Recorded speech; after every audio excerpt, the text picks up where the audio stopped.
But I think the development of full artificial intelligence will spell the end of the human race. It's a flying object, and we don't know what it is. I would hope somebody is checking it out. With the rockets or whatever, but incredibly fast, opposite direction. They were too fast to be an airplane.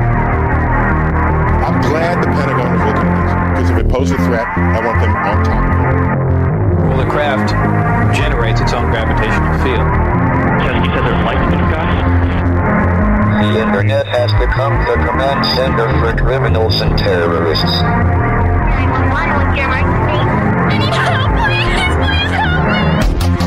Aliens won't let it happen. You know, that's what we're instructed to say. Roswell, Area 51. Alien kept deep under the ground. 110.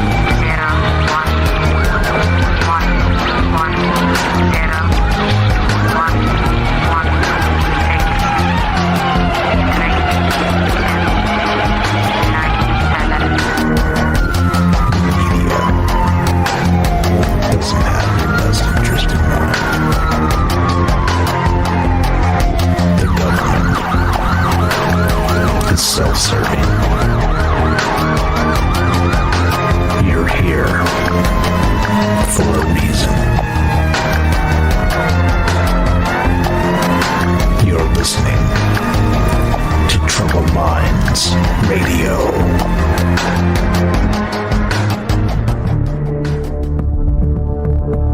Broadcasting live from a secret bunker just off the extraterrestrial highway. Somewhere in the desert sands outside of Las Vegas. From somewhere in space-time, loosely labeled Generation X on planet Earth.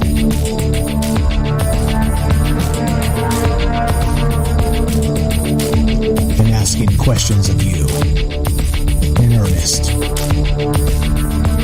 into the digital darkness. Good evening and welcome to Troubled Minds Radio. I'm your host, Michael Strange, and hello to all of you who may also have troubled minds. This is the show where we get together and talk about all the things we're not allowed to talk about. You know what they are. Well, we do it on Monday, Tuesday, Wednesday, Thursday at 7 p.m. Pacific. And what are those things we're not allowed to talk about? Yeah, you know, aliens, conspiracy, the paranormal, the government, academia, the 24-hour news cycle, propaganda, and the general feeling that we live in the upside down. Did I mention the show's live? We do this live to include you as we stream on Rockfin, DLive, YouTube, and Twitter. And of course, we are broadcasting live on the Fringe FM. Shout out to Joe Roop and Ryan Gable and company. Thanks for allowing us to be part of this journey and this fantastic network. So, as you guys know, this show is a conversation. Less a show, more a conversation, and I am not the arbiter of truth. That's just the way it is. I'm sorry. I'm sorry to burst your bubble, as it were, your UV bubbles in the background. But I'm not. I don't have the answers. I just don't have the answers because, well, I'm human. I'm one person and I'm one mind, one individual, and so as a result, it's impossible for me to have all the answers. I'm sorry. That's just the way this is. Okay. However, it doesn't mean we can't ask big questions, all right? And that's what this show is about. This show is about getting together, like I said, less of a show, more of a conversation. It's about asking large questions. It's about getting together and expanding our minds and maybe seeing reality in different ways, maybe understanding and realizing that we're not locked into these binary paradigms of political structures and whatever other BS they try and lock us into, and that we're individuals, single individuals. Yes, humans are communities, humans are families, humans are friends, and many other things. However, humans, first and foremost, are individuals. And that's what this show's about. The show's about individuals getting together, talking about these big topics, these big questions of the universe, and everything in between. Because, like I said, like I always say, this is not something you can really sidle up to the water cooler at work and ask your compadre there if they've heard about Avi Loeb and his how he postulated that the universe we live in may have been created in some sort of laboratory. If you bring that up, well, people look at you like, well, you were created in a laboratory, and that's yeah. So instead, we have this. We do this because those types of questions are worthy questions. Those types of questions are worth thinking about and worth talking about, and that's why we do it. And so, like I always say, I always say this, and I will continue to say this. That's why we do it, to include you. This show's always been live. With rare exception, we have a segment here or there where we don't take phone calls or a particular show. Like tonight, actually, we'll have another show after Troubled Minds talking about Midnight Mass, sort of a zeitgeist sort of conversation. If you guys caught the first part of that, part 2 will be tonight as well for episodes 4, 5, 6, and 7 from that Netflix series. But point being is that the conversation is between us, individuals, you and me, and whoever else out there might be listening, because you never know who may be listening. And that's why this is an important thing, because there's a lot of people that do listen and or maybe too shy to call, maybe don't like hearing their voice on the radio, things like this, right? It's okay. They're here, they're listening, and they're out there trying to have a mind-altering conversation, and that's what we try and do every night on this show. And so if you want to be part of the show tonight, that's my long-winded way of saying call me. And again, to the haters, I'm not hiding. Phone number's right there, troubledminds.org. Click the Discord link. You can call at 702-957-1037. Once again, troubledminds.org is the official website. You can also join the Discord. We have a Discord running. We're watching all the chats and all the places. Again, not just Rockfin, but DLive, YouTube, Twitter, and what's the other one? Rockfin, DLive, YouTube, Twitter, whatever. You know what they are. They're all the links are there at troubledminds.org. And so that's what's going on. And so as we consider Happy Monday and whatever else is happening out there in the universe, well, let's talk about the universe, because why not? Because Avi Loeb is talking about the universe, and this is from futurism.com, and this is what got me thinking. I saw this over the weekend. I think it was Saturday I saw this, and I thought instantly, oh, well, I know what we're talking about on Monday, because, this is amazing.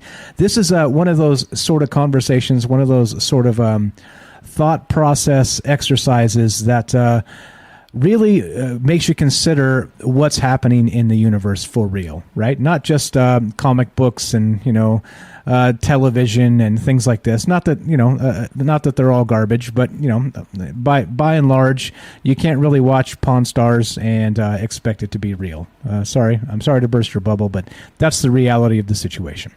All right, but in this case, right now, the reality of the universe could be something way, way different than we've ever considered.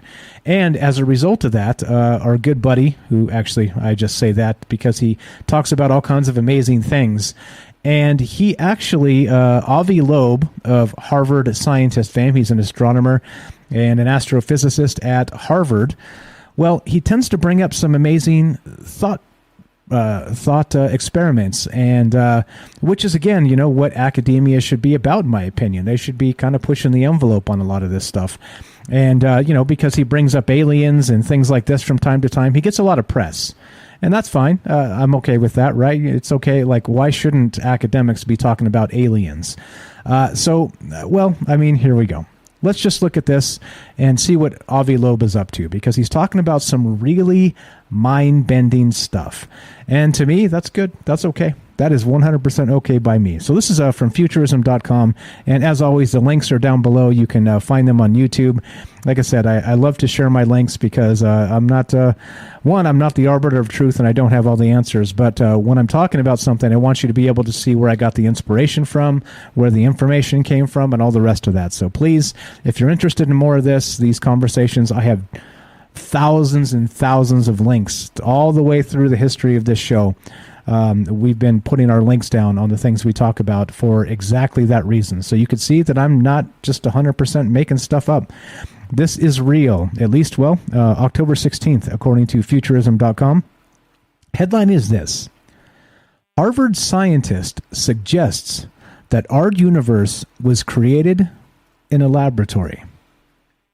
Subheadline says it's a compelling and scary theory. Think about that. Harvard scientist suggests that our universe was created in a laboratory. All right? Sure, fine. Laboratory. All right? Here we go. Let's read it. Advanced civilizations. A Harvard scientist has an interesting theory as to how our universe was formed. In a laboratory by a higher class of life form.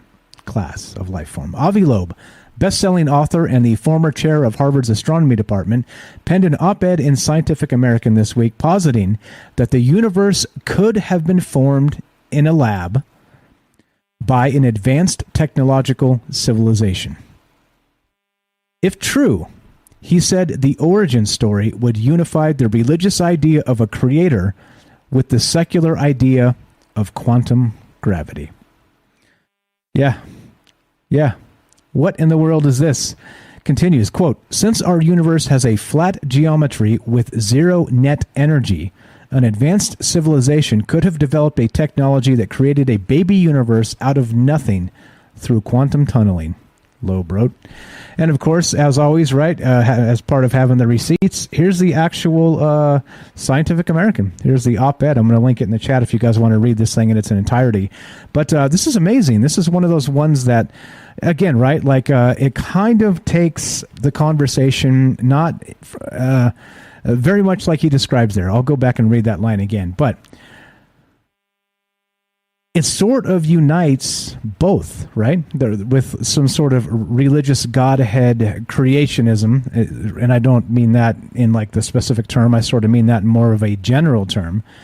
But something like that as a way to connect with an actual technological universe, meaning scientific, okay? A way to merge both of those things. And it's an interesting theory, and we've talked about this. What's up, Bailey in the chat says another simulation theory. Yeah, and I think that's probably a good way to put this, is that this is another sort of simulation theory. And one theory goes very much like the Matrix might, right? That simulation theory is a good way to put it, is that maybe in these terms that the simulation itself is not necessarily like computer generated. Maybe it's all organic like it seems. You press on yourself and you feel the pain sort of situation. But it's actually something that's been created as some sort of, experiment, right? It's been said in the past as we've had these conversations that is it possible that we were somehow put in this universe by, like a super advanced race of extraterrestrial that, and you say extraterrestrial because there's really no way to quantify something that large, meaning that powerful, that sort of omnipotence, of omniscience and the whole deal, without sort of calling them not us. I think clearly they're not us, right? Whatever's going on with this, I think it's probably not as likely it was people, right? Soylent Green is not people in this case, if you catch the reference. But in this case, it's probably some larger technological civilization creating life, creating us, creating the experience of all of humanity ever. And all of the universe. And I think when you think of the universe in terms of people and life forms and all the rest of this, I think people themselves seem to just seem small, right? Like ants. Like we said this, we've said this before, but I don't know. I mean, like always. Now remember, this is not. Again, this is not church. This is not a cult. This is not any of those things, all right? This is just a way for us to get together and talk about some strangeness. Talk about whatever's going on out there. And like I said, I don't have these answers. But what I do enjoy is kind of expanding the mind and sort of going through the paces of what this might mean in terms of not just was our universe created in a laboratory, as Avi Loeb here suggests, quantum tunneling and the whole rest of this. We've talked about energy as it never really is destroyed, it just changes form, right? In some sense that maybe there's something to that. Maybe there's a reason for that. Maybe it's part of a universal recycling program, if you catch my meaning. Like, who knows? And these are the types of things that, like I said, I don't have answers to. I'll never have answers here. It's just, it's what we do. We get together and consider all the possibilities. So, all right, so with this possibility, let's read just a little bit more of this, straight from this first article. Here we go. One of the more interesting ideas posited in an article chock full of them is the civilization classification system. Avi Loeb said that as a low-level technological civilization, humans are Class C, or a civilization dependent on its host star. And if and when our technology progresses to the point where we can become independent of the sun, we would be a Class B civilization. If we can create our own baby universes in a laboratory, like our theoretical creators, we would be a Class A civilization. And this actually kind of lends some credence to the Kardashev scale, which we'll talk about tonight, and what that means with different civilizations who've been able to harness energy on not just world levels, planetary levels, but on solar system levels, able to harness the power of stars, and then even greater than that, harness the power of an entire solar system. And then, of course, greater than that, how would you harness the power of an entire galaxy? And what sort of civilization would it take to really do that? And again, right, there's I think the part of that sort of becomes, again, back to some woo-woo type stuff, meaning that it's interesting to note that when you think of these things, if there's a civilization so advanced that they're creating universes as maybe experiments or playthings, or who knows, right? Who knows what's really going on, right? Maybe we're just a consequence, not clearly not the center of the universe, but just sort of a ants on an anthill type of situation. If somebody created the Earth to go swim in the ocean, right? Who knows? Like this is the type of stuff that maybe there's the maybe juice. We like to call this drinking the maybe juice on this show. But as usual, right, so love to hear your thoughts on this. What do you think? What do you think about this? We'll get into the Kardashev scale, Class A, B, and C civilizations, which actually are on the Kardashev scale. They're called Type 1, Type 2, Type 3, and Type 4, and larger than that even. But what are your thoughts on this? Avi Loeb, again, very notable Harvard astronomer, scientist, astrophysicist, all that. He gets a lot of flack, and he also gets a lot of press because he seems unafraid to be able to maybe broach some of these subjects and put them out for conversation. And that's what this is about. That's what I love about Avi Loeb. He seems to be unafraid. He seems to be unafraid of the academic world that would shun him and shut him down and all the rest of this. I don't know. But anyway, as always, I'd love to hear what you guys think about this. If you want to be a part of the show, you know the drill. It is 702-957-1037. That's 702-957-1037. You can find the Discord link at troubledminds.org, and we're watching all the chats on Discord. Please join the Fringe Discord as well at fringe.fm/chat. I'm watching all of them, watching all the chats and all the places and trying to keep up with everybody. So appreciate that thoughtful chat coming as well. Okay, so now back to this. Now, the strange thing about this is that, once again, once you take this to a whole other level, all right, and you start thinking in terms of civilizations that are so immense and so powerful, meaning, let's say you could actually harness the energy of a supermassive black hole, all right? That would probably be your Type 3 civilization. What about a Type 4 civilization that was actually able to harness the power of the entire universe, all right? Now we're talking God-level stuff. And that's where this starts to get, well, sticky. The conversation gets sticky. And it's hard to have without, of course, making, I don't know, does science and religion merge at that point? Is it really sort of the same thing? It's just kind of semantics and definitions. I think that's the weirdness of this, is that once you start talking about science in these terms, and these huge terms on a universal scale, then we are talking about God, aren't we? Even if, let's say, God is, as has been suggested in the past by others, that we are some sort of experiment, some science experiment by maybe some sort of, elementary schooler. We're a universe in a jar sitting on some youngster's desk, right? Things like this. I don't know. I think that's the weirdness of this. And at what point does this, do they merge? Does science and religion and faith and spirituality and these things at this level, at this scale, when you think in terms of not just, again, the size of one universe, but again, we're talking about string theory and the multiverse as well. So I don't know. As always, like I said, I don't have the question, or I don't have the answers here. I do have the questions, and we have a premise. So let's read just a little bit more about this, and we'll keep on trucking and take your phone calls and talk about what you think is going on with this. But here we go. So if and when our technology progresses to the point where we can become independent of the sun, we'd be a Class B civilization, which would be Type 2. If we can create our own baby universes in a laboratory, like our theoretical creators, we'd be Class A. And like I said, it doesn't seem like Avi Loeb is using the Kardashev scale, but it's similar, and we'll get to that a little bit later. It says, of course, there's a wide number of things in our way. The biggest hurdle being our inability to create a large enough density of dark energy within a small region, said Loeb. However, if and when we ever do get there, we'd be able to join our theoretical creators in Class A, a Class A civilization. In any case, the theory is compelling, humbling, and a little bit frightening as well. If Loeb's past theories are also to be believed, we're likely not the only ones out there gunning for Class A status either.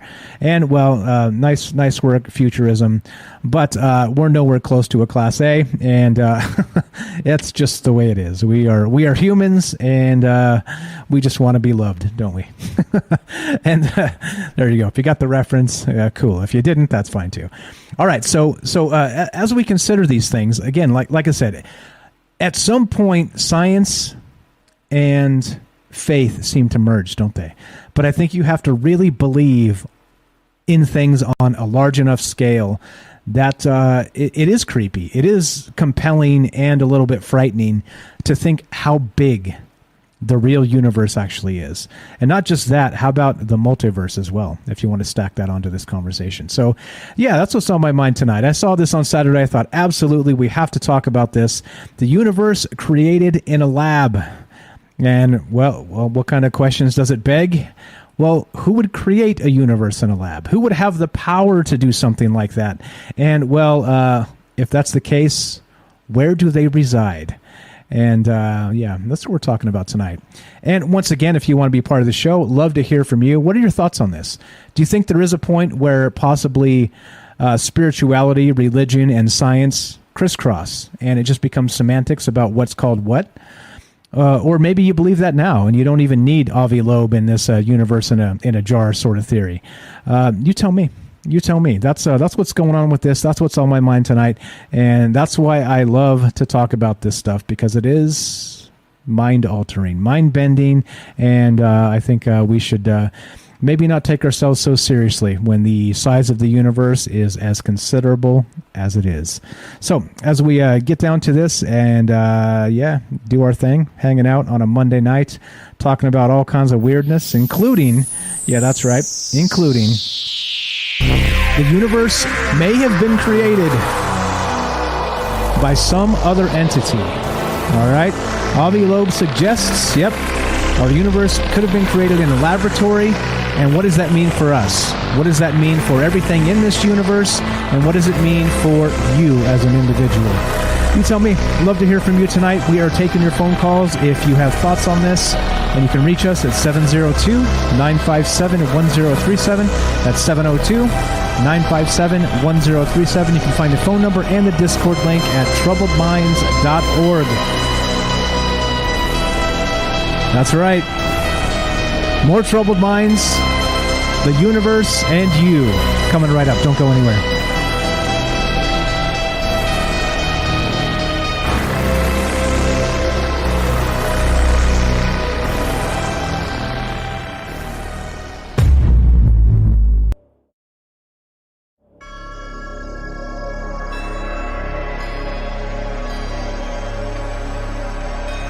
All right, welcome back to Troubled Minds. I'm your host, Michael Strange, and we are streaming on Rockfin, D-Live, YouTube, and Twitter, and we are broadcasting live on The Fringe FM. Tonight, we are discussing how Avi Loeb suggests that our universe may have been created in a laboratory. What are your thoughts on this? 702-957-1037. That's 702-957-1037. Love to hear what this does to your brain. Meaning, once you think of the universe in terms so large as it is, that if you have an even larger something that's creating and manipulating things the size of a universe, what's really out there? And, some people will laugh at this and suggest, oh, come on, God is the one and does the things. And yeah, that very well may be. But I think once you think in such gigantic terms, I think that term has to be used as more of a godhead as such. I think that's what they call it when you're talking about cosmology of such gigantic scales. And that's what's on my mind tonight. Considering all of this, it's weird, is it not? I think it's a little weird. So yeah, we're going to keep on talking about this in trucking, and let's actually go to his paper itself. All right, Scientific American, and this is again from Avi Loeb, and I'm going to link it in the chat. Like I said, I encourage you guys to read this stuff if you're into these conversations, because this is exactly where this came from. Actually, before I start, I have this. So Robert, everybody knows Robert's a good friend of the show. He was instrumental in getting us on Rockfin. He sent a nice email on behalf of Troubled Minds. I've got his book here, and I was reading this, and I was kind of flipping through, going back over some of the stuff I read. And there's a story he wrote. What's up, Robert? Robert Oren. This is from a book called Stories from a Fractured Mind, the Robert Collection. You can find that on Amazon. Link is down below. Check this out. Beyond the universe is the source of all we see, where dwells the true real. Here only a hazy facsimile, a projected reality, an illusion, a hologram of time and space. Our sham 3D reality dreams from that distant place. I think, therefore I am, is the greatest of delusions. All around us, a massive, spinning confusion.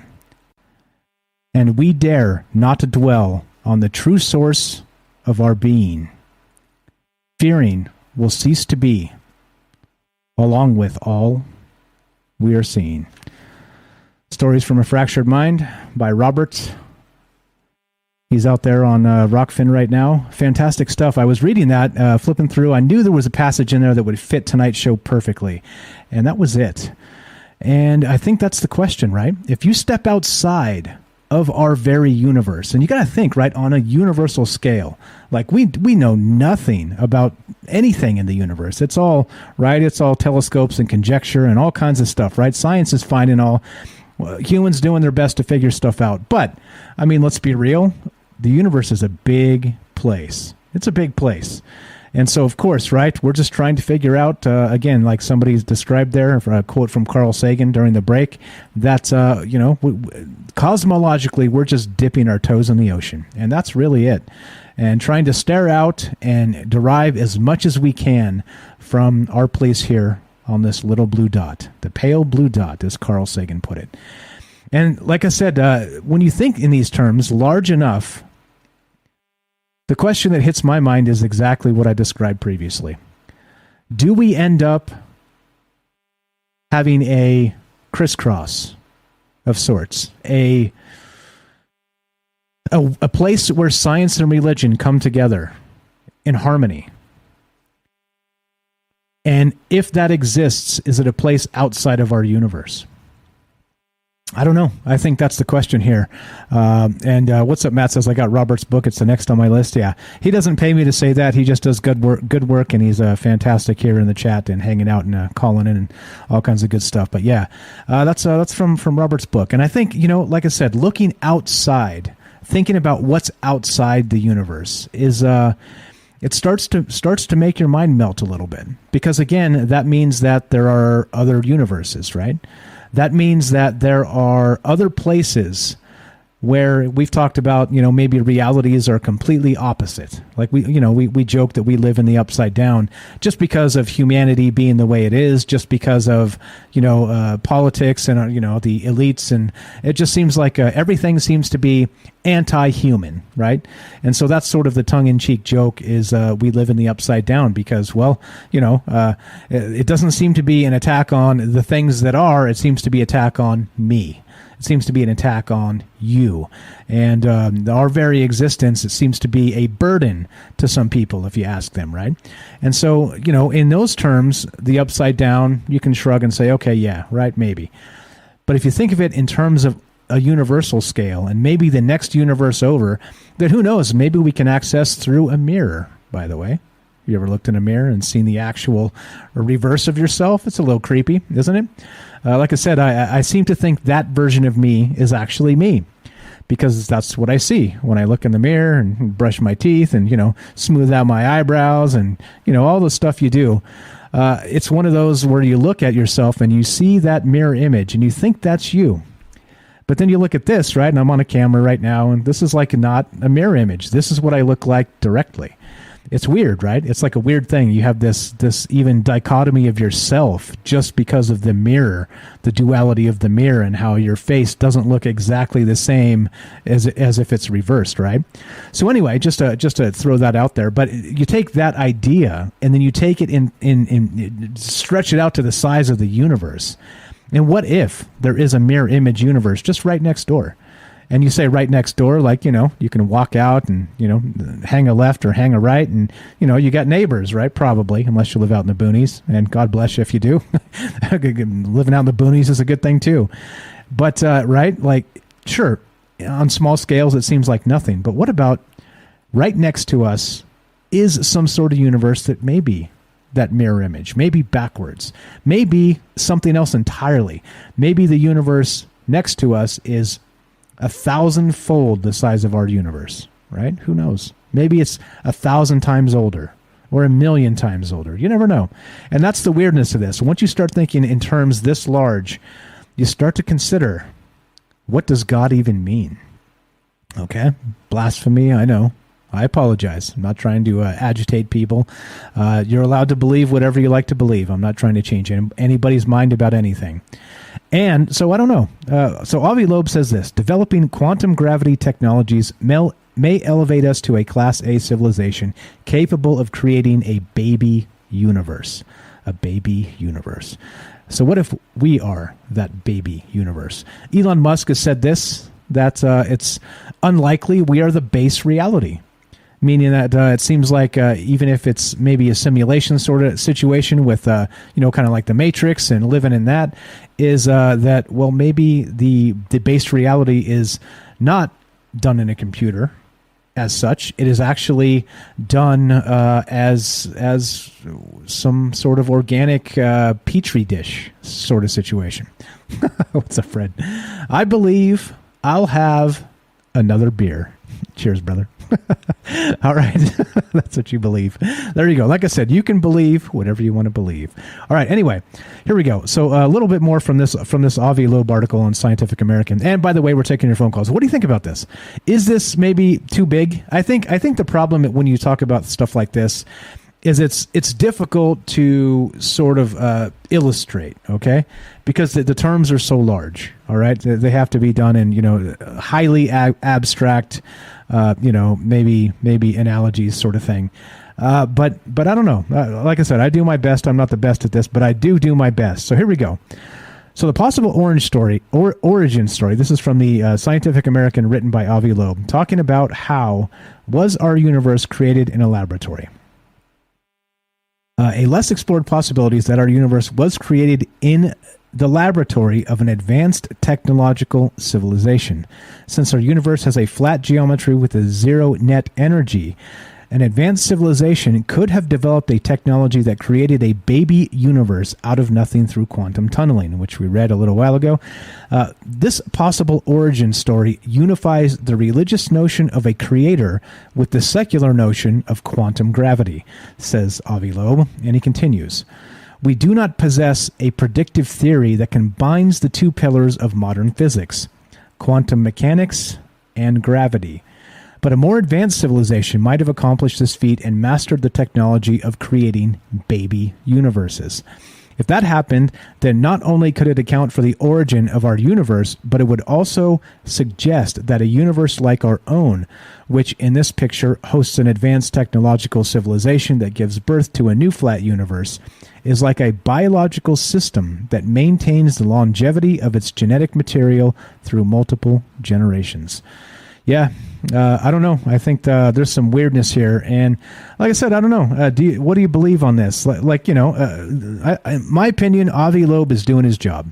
He's making us think. All right, and I think Aristotle says, "I can't teach anybody anything. I can only make them think," and that's it, right? And that's really what this is about, in my opinion. Like I said, I'm not interested in bickering over the answers. I'm hoping that asking some question leads to some more questions, right? That's the shtick here, and that's the whole idea of what a good conversation makes, in my opinion. And so we're going to keep doing that. So what are your thoughts on this? Is it possible that our universe was created in some sort of laboratory? And think of it in terms of this. If that's possible, how large are these entities?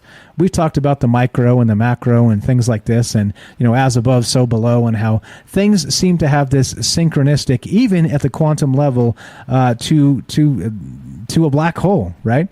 Like fractals and things like this. It seems the universe seems to have, I don't know, what would you call it? Sort of a divine copy and paste, as it were. All right. Now, why? Who knows? Maybe that is part of the chemical structure of just the way things happen. All right, but maybe it's not. Maybe it's like saving energy for a larger system, right? A system outside of our system. And what I mean by system is that universe is a universal system. We're talking about as large as you can imagine, and then larger still.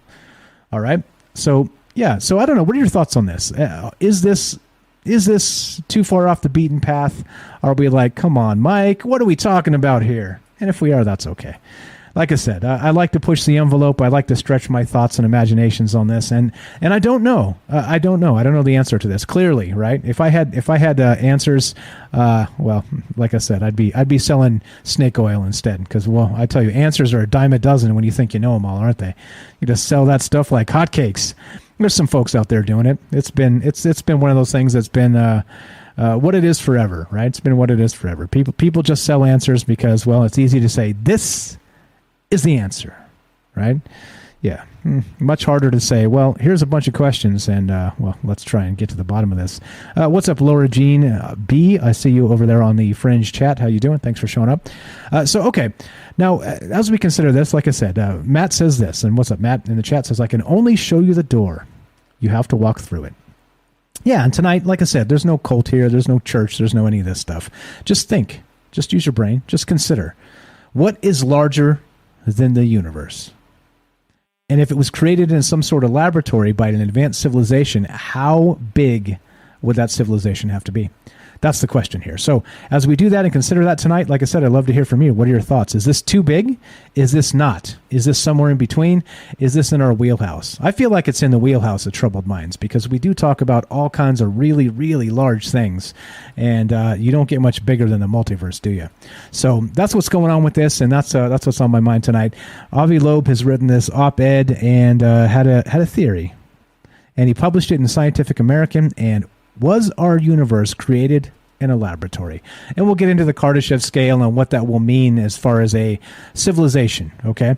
Meaning that if something somewhere actually invented or created our universe,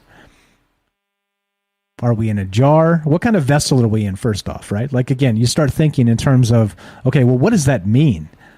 What's holding our universe if there's something outside of it? I think that's the question here. So I don't know. As we consider, there you go. Fred's drinking the maybe juice. All right, that's cool. I dig it. There you go. What's up, Robert? How you doing? It's in your book. It's in your book, man. All right. Anyway, so it does, like you said, Robert in his book there, he said that, read it, Mike. You might be inspired by some of the things, Okay. Apparently he does a good job of drinking the maybe juice as well. And naturally, just perfectly when it's time for phone calls, our phone line dies. So anyway, in just a moment, we'll have the phone lines back up if you want to be part of the show. 702-957-1037. That's 702-957-1037. And you can go to troubledminds.org, the official website, click the Discord link. Okay, so anyway, I don't know. There's a lot of articles kind of about this, and there's this thing called cosmological evolution. Does it select for technology? There's some papers here that, again, explore the links that I dropped down below. I was reading some pretty mind-blowing stuff tonight, kind of just getting us to this point to be able to maybe explain this, because it's large. It's really, really big. And it's when you have such gigantic moving pieces that some people can't even comprehend, it's tough. It's tough to put it into words. But like I said, doing my best here. So if you want to be part of the show, 702-957-1037. So let's go back to this real quick. Let's go back to Avi Loeb, read just a little bit more of this. He says, if so, our universe was not selected for us to exist in it, as suggested by conventional anthropic reasoning, but rather it was selected such that it would give rise to civilizations which are much more advanced than we are. Those, quote, smarter kids on our cosmic block, which are capable of developing the technology needed to produce baby universes, are the drivers of the cosmic Darwinian selection process, whereas we cannot enable, as of yet, the rebirth of the cosmic conditions that lead to our existence. One way to put it is that our civilization is still cosmologically sterile, since we cannot reproduce the world that made us. Interesting. And this is what I mean. So is the universe, let's say, a failure, in that it cannot we cannot replicate, think of it in terms of replicating entities, all right? People, right? So we can make more people, all right? That's not science. Well, I mean, it is science, but it's not a secret, let's say. It's not a secret. So if that's the case, then what about a universe that cannot beget another universe?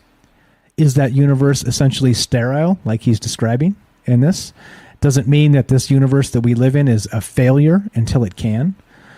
I don't know. Like I said, large thoughts here, large considerations. And should we expect a universe to eventually get to the point where it creates a civilization as such that could replicate the universe that we live in?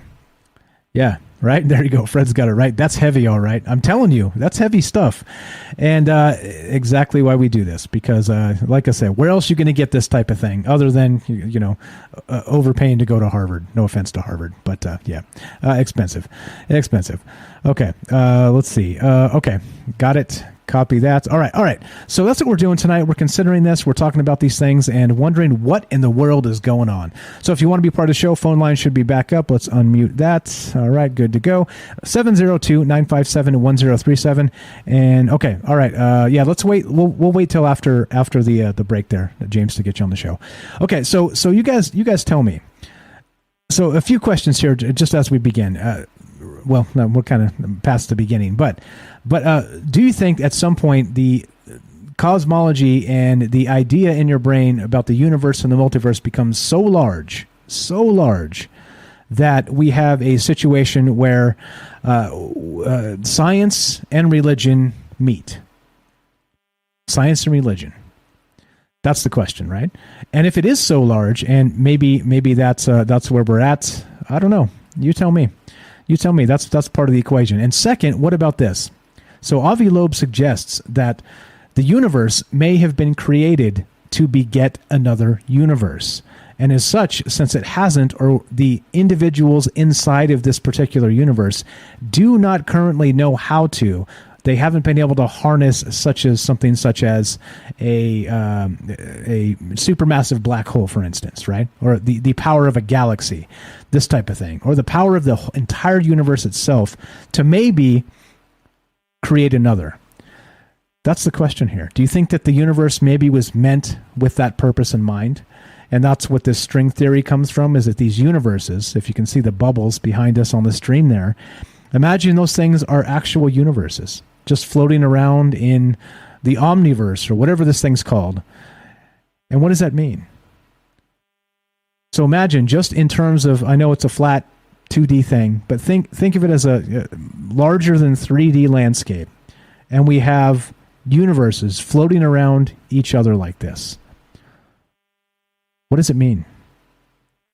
What would it be if we were sitting outside of that, manipulating that, changing those bubbles, creating them, duplicating them?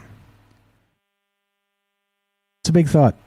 It's a big thought. Like I said, might be too big, but that's fine. Like I said, I'm not scared. I'm not scared of this, and it's what tickles my mind. So it got me thinking, right? So in terms of, we'll get to the Kardashev scale in just a bit. We're going to do that when we get in the second hour here. But the Kardashev scale says this, all right? That a Type 1 civilization, actually, let's do this real quick. Let's talk about what it is, and then we'll get into the different spots here. Let's see, where are we? All right. We got the Kardashev scale. All right, there we go. How far can humanity advance as a civilization? And so the Type 1 civilization on the Kardashev scale is this. If we were able to harness the entire power source of the Earth, meaning all the way to the core, right? Every bit of it, every volcano, everything on Earth to the core, then we would become a Type 1 civilization. So we're not there yet. So we're probably quite a ways away from that. They say we're like a 0.78 or something like that of a Type 1 civilization. But you got to think in terms of like harnessing the power of like all the super volcanoes on Earth all the way down to the core. That seems like a lot. It seems like we're not even close. So I don't know. That's where a Type 1 civilization happens, all right? Is we've come into our own when we're able to manipulate the planet's energy as such that we do not destroy it, but we're able to take care of it and also generate all the energy it has to give, all right? And capture it and use it somehow. So anyway, that's what we're talking about tonight. And as we get to larger and larger concepts on the Kardashev scale, that's where things start to get super weird. Super, super weird. All right? There you go. Bailey says, we don't even know what the core is yet. Exactly. Like I said, we seem like a long, long way away from that. But anyway, so as we kind of grind down to the end here, the top of the hour, we're going to take a break, as you know. But I'd love to hear from you. I'd love to hear your thoughts on this. Are we... Well, maybe punching a little too high having this conversation. Do you think this is outlandish? Or do you think it's plausible? Do you think that it's possible actually something out there has created our universe in a laboratory sort of setting? And if so, what does it mean? What would that entity be? Some people call it the Godhead. Some people call it a super advanced civilization. Other people call it hogwash. Well, I want to know what you call it. One more time, if you want to talk about this, I'd love to hear your thoughts, and I kind of agree. It seems like all of those things, like hogwash, it seems like maybe God is in the equation here, and it also seems like maybe there's some sort of technological something at play. You tell me. Love to hear from you tonight. 702-957-1037. That's 702-957-1037. This is Troubled Minds. I'm Michael Strange. We're talking about all kinds of crazy stuff like we always do. Don't go anywhere. More after the break.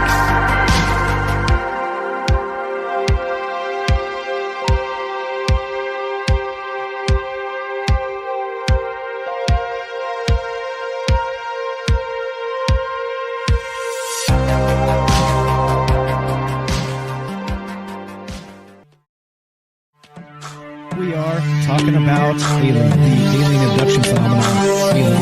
Aliens. The aliens are looking through your eyes and they're accessing your optic nerve. I'm doing that. And through that optic nerve, they're transferring to your brain. Random images that traverse neurons in the brain. All right, so maybe and they also feel them planting or Broadcasting live from a secret bunker just off the extraterrestrial highway. Somewhere in the desert sands outside of Las Vegas.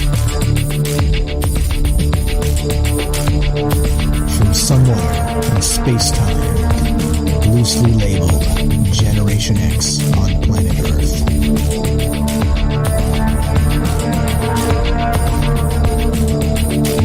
And asking questions of you in earnest into the digital darkness. Good evening and welcome to Troubled Minds Radio. I'm your host, Michael Strange, and hello to all of you who may also have troubled minds. Tonight, we are talking about the universe. But not just the universe, larger than the universe. The omniverse. What's bigger than that? What lurks outside of the universe itself? And as Avi Loeb has suggested of Harvard fame, the Harvard scientist, he's written an op-ed in Scientific American describing, that's right, possibly, our universe could have been created in a laboratory. Which, of course, begs many, many, many questions. And that's what we're here to do tonight. As you know, we love to drink the maybe juice on this show and consider all the possibilities. And we are live. If you want to be part of the show, you can reach us at 702-957-1037. That's 702-957-1037. And we'll put you on the show. You can also click the Discord link at troubledminds.org. And yeah, that's what's going on. We are broadcasting on the Fringe FM. Also join the Fringe chat, pretty please, at fringe.fm/chat. And that will give you a direct invite. It's both Discords, and there we go. All right, so that's what we're doing tonight. Avi Loeb had this op-ed, which seems wild, right? Because you got to consider, if our universe was created in a laboratory, that means we're nothing, right? It means we're microscopic nothings, on a universal scale. But on an omniverse scale, like think of that. In terms of a universal scale, we're really nothing. But then once you go larger than that, we're less than nothing, right? And I don't mean to diminish humanity like that, because my ego is still as big as the omniverse. But what I mean is that just the sheer scale is daunting. All right, that's what I mean. Okay, there we go. What's up, guys? I see you in the chat. Funny stuff. Okay, so that's what we're doing tonight. We're considering the possibility that if this is possible, let's consider this, that an actual, some sort of entity, technological entity, all right? And some will call it the Godhead. Like I said, I don't want to call this God, because that's not what I'm saying. I'm not trying to do this and turn this into a religious talk, because I don't think it needs to be. But there is a crossroad where I think maybe technology and religion meet. And I think that's where this conversation sort of comes in. So I don't know. And if you love to hear your thoughts on this, 702-957-1037. Let's go to our good friend James in Michigan. James, Salcedo Paranormal, what's up, my friend? Welcome to the show. How are you tonight? I'm okay. Just been trying to get my thoughts together on this. That's why I didn't call in sooner. You're good, man. I appreciate the call. It's big, right? This is a big one. This is hard to just kind of wrap the brain around, so you could even kind of consider the possibilities. It is. I've been listening more than reading the chat, but I do like the idea that the different universes are either next to each other or on top of each other or something like that. I think that's an interesting idea. They're all in some kind of a giant, I don't know if you want to look at it from the technology angle, a server, or, something else, if it's more like just energy based or whatever. It's hard to say. Yeah. Well, I think that's everything tonight's hard to say, and that's why we're doing it. Yeah, that's true. Yeah. But okay, so think of it in terms of, if that's possible, if you create the universe in a lab, now what sort of entity would be doing that? Any ideas there? Something that would want to explore, would think possibilities, and maybe what happens given this variable or that variable. almost like a scientist in a way, I would guess. Yeah, exactly. Like somebody that wanted to, I don't know, experiment. I don't know exactly. Like I said, is this a cosmic petri dish? like much like our scientists would do, right? They create all kinds of things. I mean, they're creating human pig chimeras, right? If you're to believe Alex Jones, or just read the news. Right. Yeah, that'll tell you that as well. But yeah, so I think that's the same sort of thing. Like we're talking about creating things, maybe human science, as we're talking about merging DNA and this, that, the other thing, and all kinds of just weird stuff. But if it was an entity that was so large and so vast on sort of that cosmic scale, it would be similar, wouldn't it? But clearly, I mean, I don't think we're talking about something with 2 arms and 2 legs. What do you think about that? It's possible. If it's not human, then it could be any shape or size. It could even be, I wonder, if somehow we're in an organism that has made all of this within itself. Yeah. Yeah. I don't know if that's going too far, but no. I don't think so.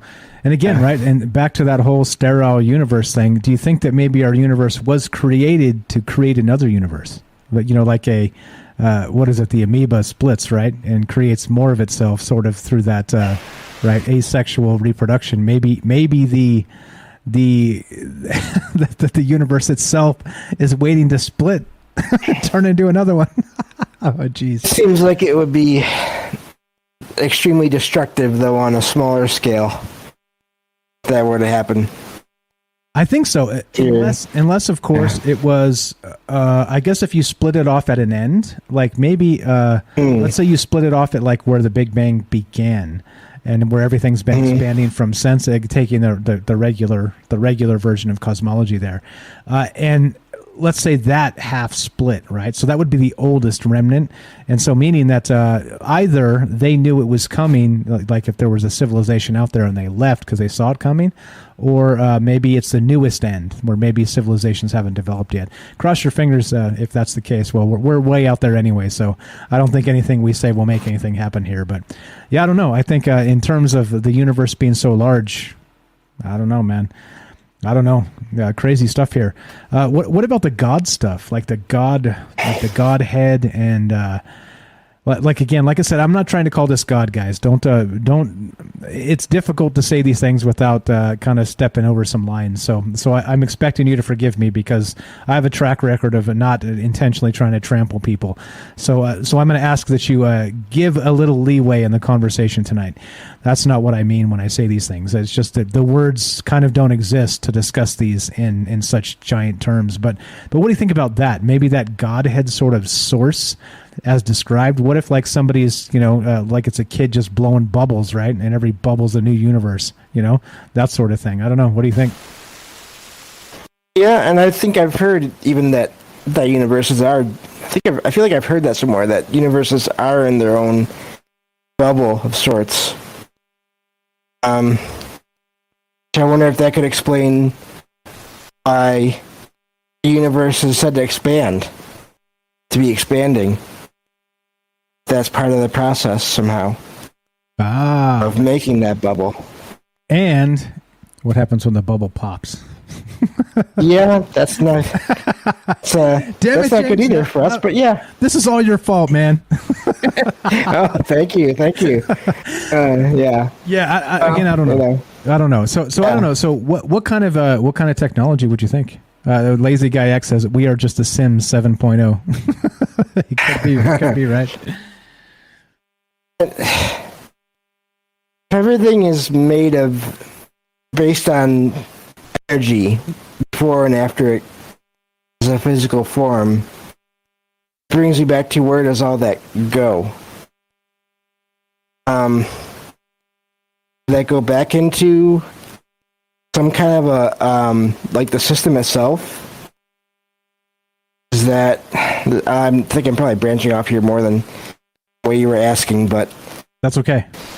Is that basically is the afterlife basically being outside of the universe, is in some kind of a framework outside of them where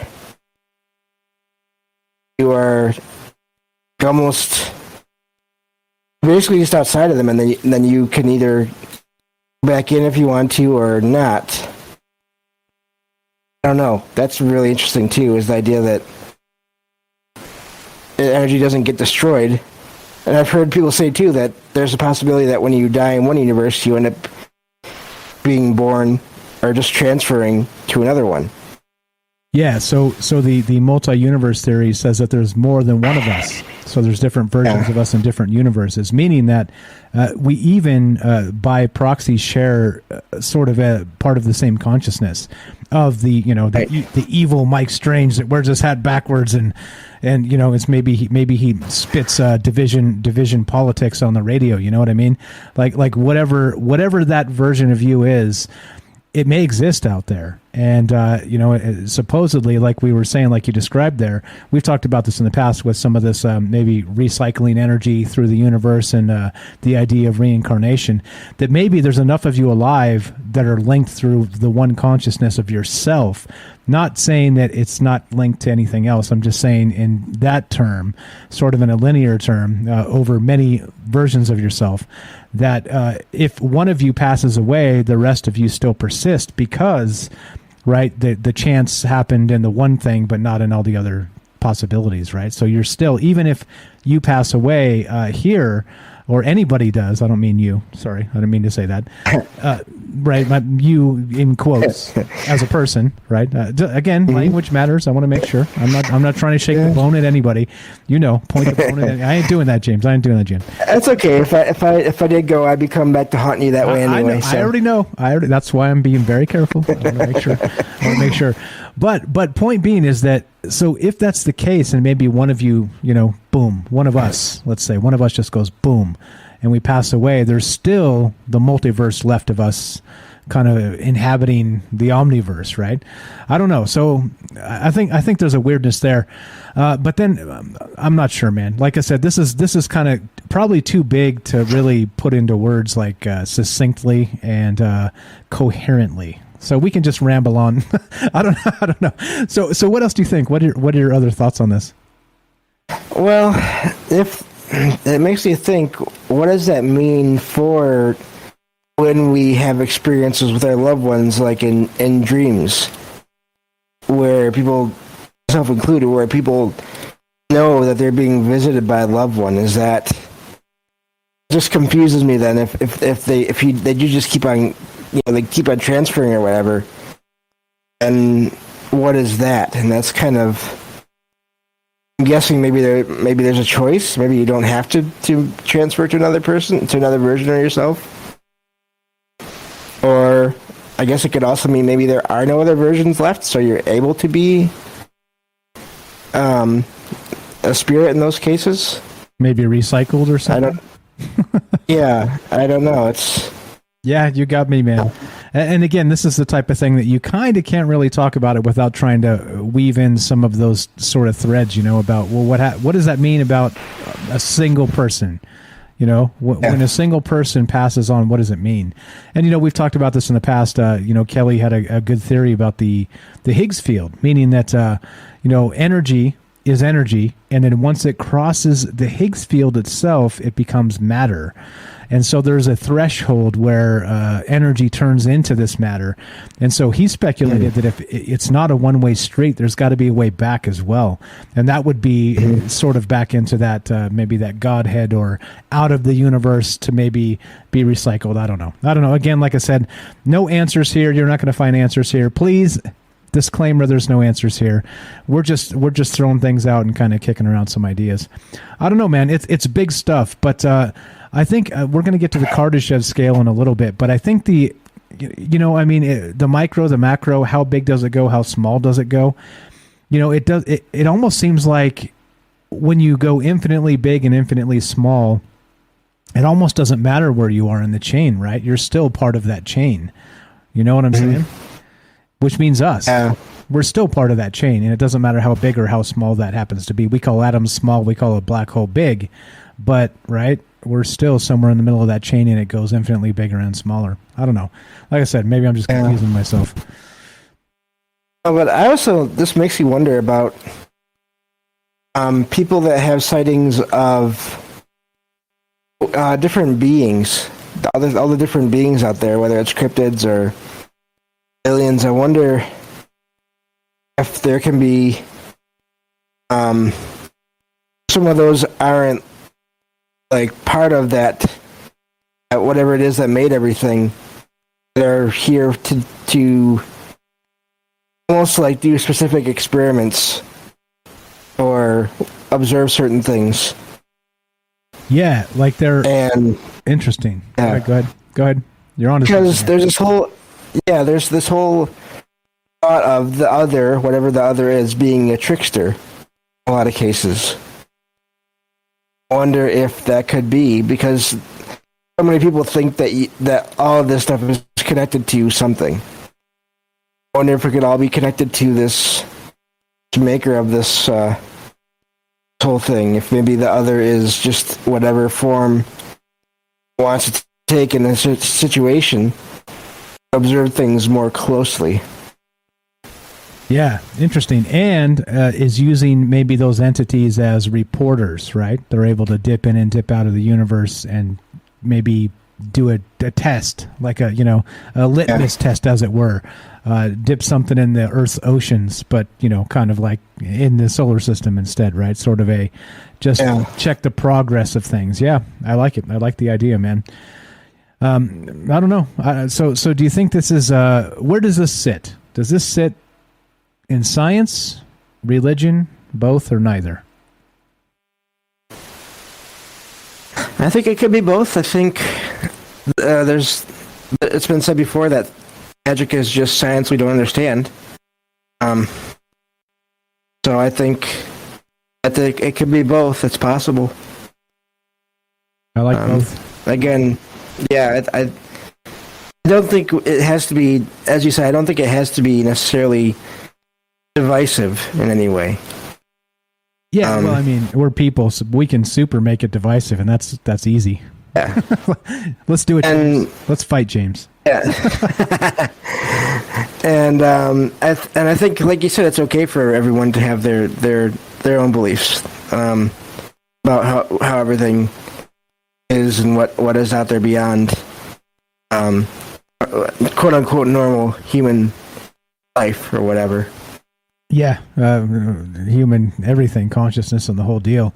I mean, to think that that's kind of encapsulated in a bubble, all of it, literally all of everything ever, in just a bubble that's next to a million or a billion other bubbles. It's creepy.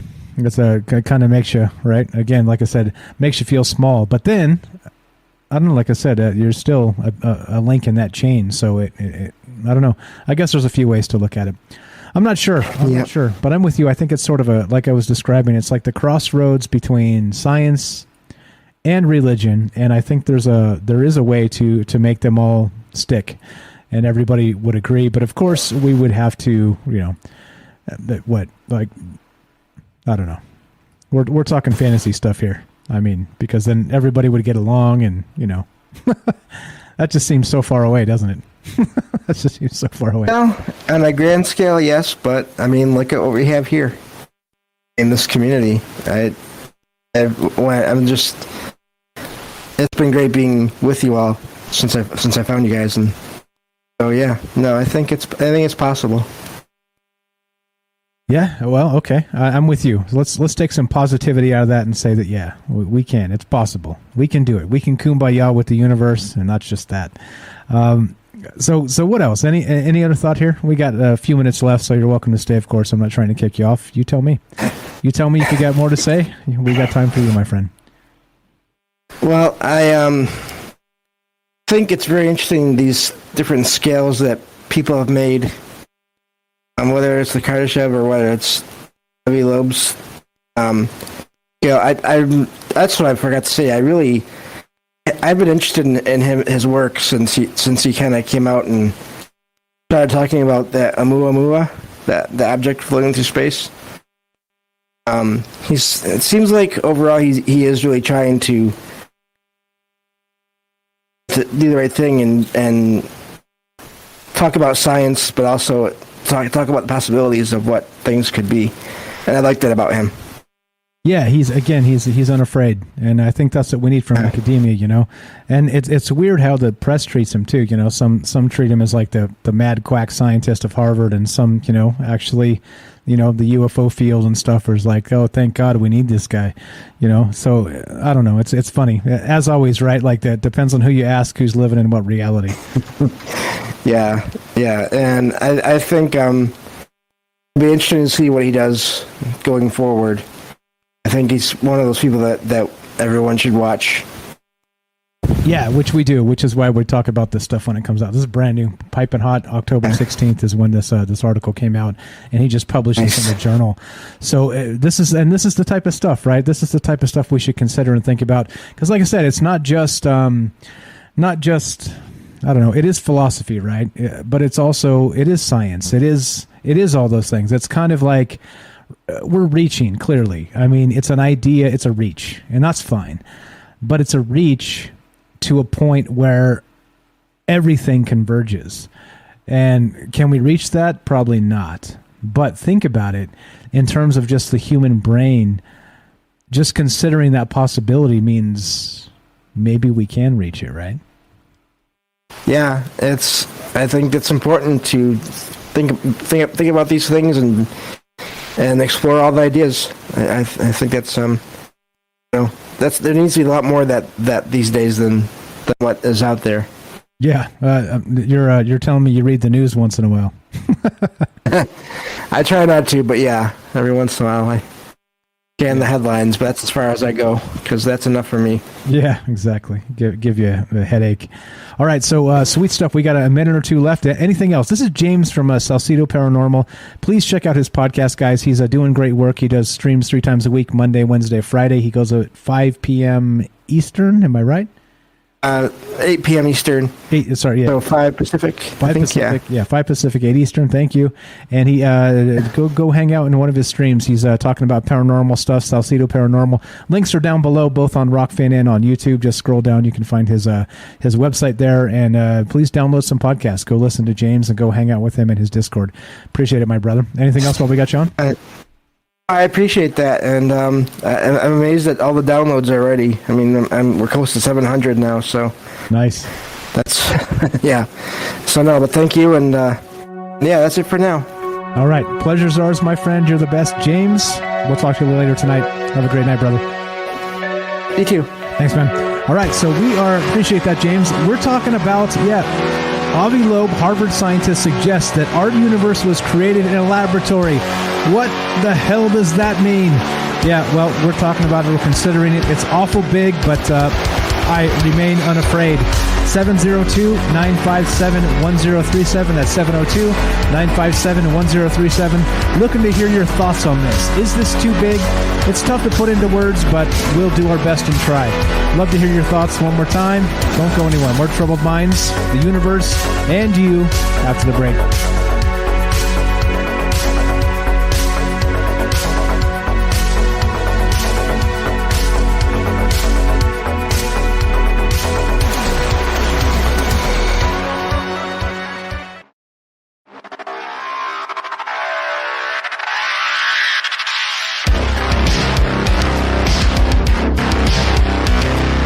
Welcome back to Troubled Minds.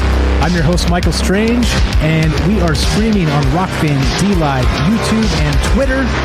We're broadcasting live on the Fringe FM. Tonight, we're discussing Avi Loeb and his theory. Harvard scientists suggest that our universe was created in a laboratory. And of course, if that's true in any capacity whatsoever, what does that even mean?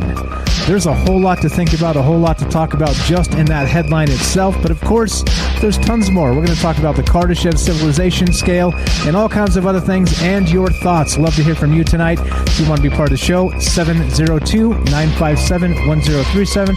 That's 702-957-1037. You can join the Discord at troubledminds.org and we'll put you on the show. All right, so phone line should be good. Everything should be good. Technology, everything's working. All right, it's one of of those nights where everything's working. Cross your fingers. Cross your fingers. Had a good comment here from Robert in the chat. I'm going to read this over on Rockfin. Rockfin said that. Robert on Rockfin said this, and this is fantastic. Here we go. Let's see. Where is it? Where is it? Let's scroll back a little bit. And it's true. Here's an analogy. Michael Strange is projecting from hundreds of miles away onto our screens, like he lives inside our devices. He is a projected reality through time and space.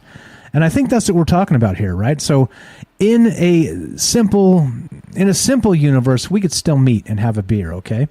But if you're projecting into different realities and from outside of the reality itself, then that becomes not possible at all, right? Well, of course, unless you're level 4 on the Kardashev scale or whatever, which we're going to get to in just a second. So anyway, what's up, guys? How you doing? See everybody there. Oh, pizza. Somebody mentioned pizza in the chat, and now I'm distracted. I'm totally distracted. I'm just kidding. What's up, Todd? I see you there, buddy. Okay, so let's do this. Let's go to the Kardashev scale. Now, this is the weird part, right? So you have to think in terms of the actual Kardashev scale and what it means, okay? To even consider that there's a possibility to create a universe like ours in a laboratory, all right? So here's the actual Kardashev scale. Let's go to this. This is from futurism.com, and you can find this anywhere. It's on Wikipedia and all kinds of different places. So the Kardashev scale was actually created from a Russian... by the name of Kardashev, as you can imagine. I'm sure you're shocked to hear that. Here we go. The scale was originally designed in 1964 by the Russian astrophysicist Nikolai Kardashev. It has 3 base classes with an energy disposal level: Type 1, Type 2, and Type 3. And there's actually like energy estimates based on what kind of power outputs they can get from planetary, solar system, and from a galactic level, okay? Being a civilization able to actually generate power from these sources, larger and larger sources, okay? So here we go. First, it's important to note that the human race is not even on this scale yet. Since we still sustain our energy needs from dead plants and animals here on Earth, we are a lowly Type 0 civilization, and we have a long way to go before being promoted to a Type 1 civilization. Like I said, it seems like it's a long, long way to go, and I think it kind of is. So here we go. Michio Kaku tends to believe that all things taken into consideration, we will reach Type 1 in 100 to 200 years' time. That would be, if you're a Type 1 civilization, it means you can harness the power of your entire planet all the way down to the core, all right? Like I said, and like Bailey said earlier in the chat, we don't even know what's in the core of the Earth, right? There's some theories we think we know, but then there's also a whole bunch of WTF going on, all right? So the Kardashev scale, again, and we're talking in terms of the Kardashev scale here for this particular reason, because Avi Loeb suggested that, our universe was created in a laboratory, okay? And again, it's a thought experiment, it's, academia, and, it may be a bunch of hogwash, and that's fine, because we do drink the maybe juice, but you got to think in terms of the Kardashev scale, all right? So the Type 1 civilization is given to a species who is able to harness all the energy that is available from their neighboring star, all right? Gathering and storing it to meet the energy demands of a growing population. That means that we would need to boost our current energy production over 100,000 times to reach this status. However, being able to harness all Earth's energy would also mean that we could have control over all natural forces. Human beings could control volcanoes, the weather, and even earthquakes. So that's the idea of a Type 1 civilization, which again, we are nowhere close to, all right? Sure, they meddle in some of this stuff, but that's the thing, all right? Now that seems out there, doesn't it? Right? Being able to not just harness the power of your own sun, not directly manipulate it, like make it turn when you want it to turn, type of thing. But all the sun that's shining on you, you're able to harness all of it. You're able to harness all the power of the Earth, the planet you're on, and that's your Type 1 civilization. I don't know. Michio Kaku says 100, 200 years. I don't know. We fight way too much as people. I think 100, 200 years is very, very optimistic. I would say 500 years, just because the nature of people. And you look at Congress, they can't even get don't get me started on taxes and healthcare. But this is my point. It's a system designed for failure, and it's designed for some to succeed and some to fail, and it's already like that. So anyway, don't get me started on that. Here we go. Next step is a Type 2 civilization. Now, this is where we start to get super weird, and you can sort of think of extraterrestrials or aliens in terms of this, meaning that, okay, here we go. Next step up, a Type 2 civilization on the Kardashev scale can harness the power of their entire star, all right? So not just what's shining on them, they're able to manipulate that star. It goes like this. Not merely transforming starlight into energy, but controlling the star itself. Several methods for this have been proposed, the most popular of which is the hypothetical Dyson sphere. This device, if you want to call it that, would encompass every single inch of the star, gathering most, if not all, of its energy output and transferring it to the planet for later use. Alternatively, if fusion power, the mechanism that powers stars, of course, had been mastered by the race, a reactor on a truly immense scale could be used to satisfy their needs. Nearby gas giants can be utilized for their hydrogen, slowly drained of life by an orbiting reactor. All right, so weirdness here. All right, this continues. That's a Type 2 civilization. Now, this is where we get super weird. All right, so not only are you able as a Type 2 civilization to control your star, you're also able to harness the power of your entire solar system. Okay, so there's that. Okay, now this is where stuff gets out there. Now, I see Night Stalkers in the chat. What's up, buddy?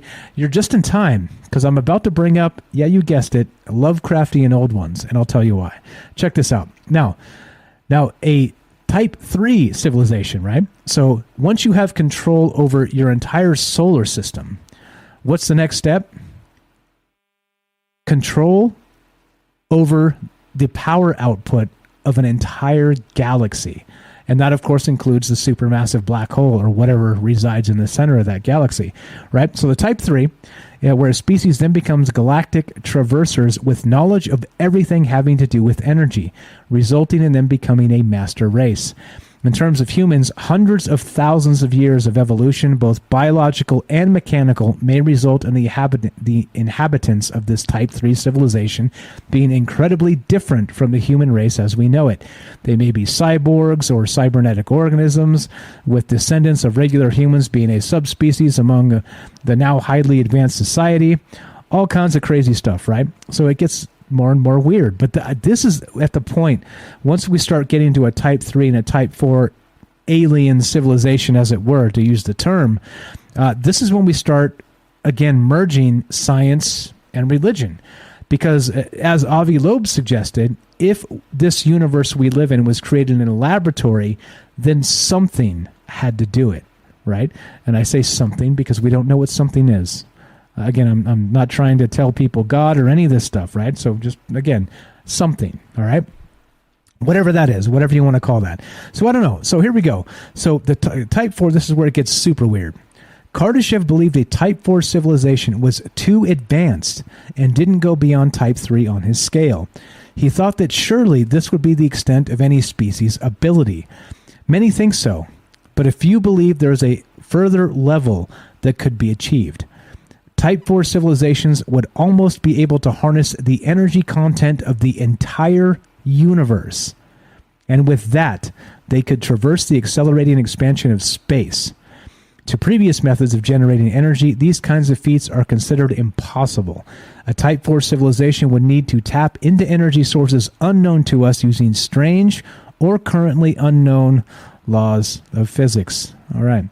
So now, and so not only that, this is where it gets not only weird, but super weird. There's what's known as an extended Kardashev scale, which again, right, as if a Type 4 civilization wasn't mind-bending enough of what those entities may be, controlling the power of an entire universe.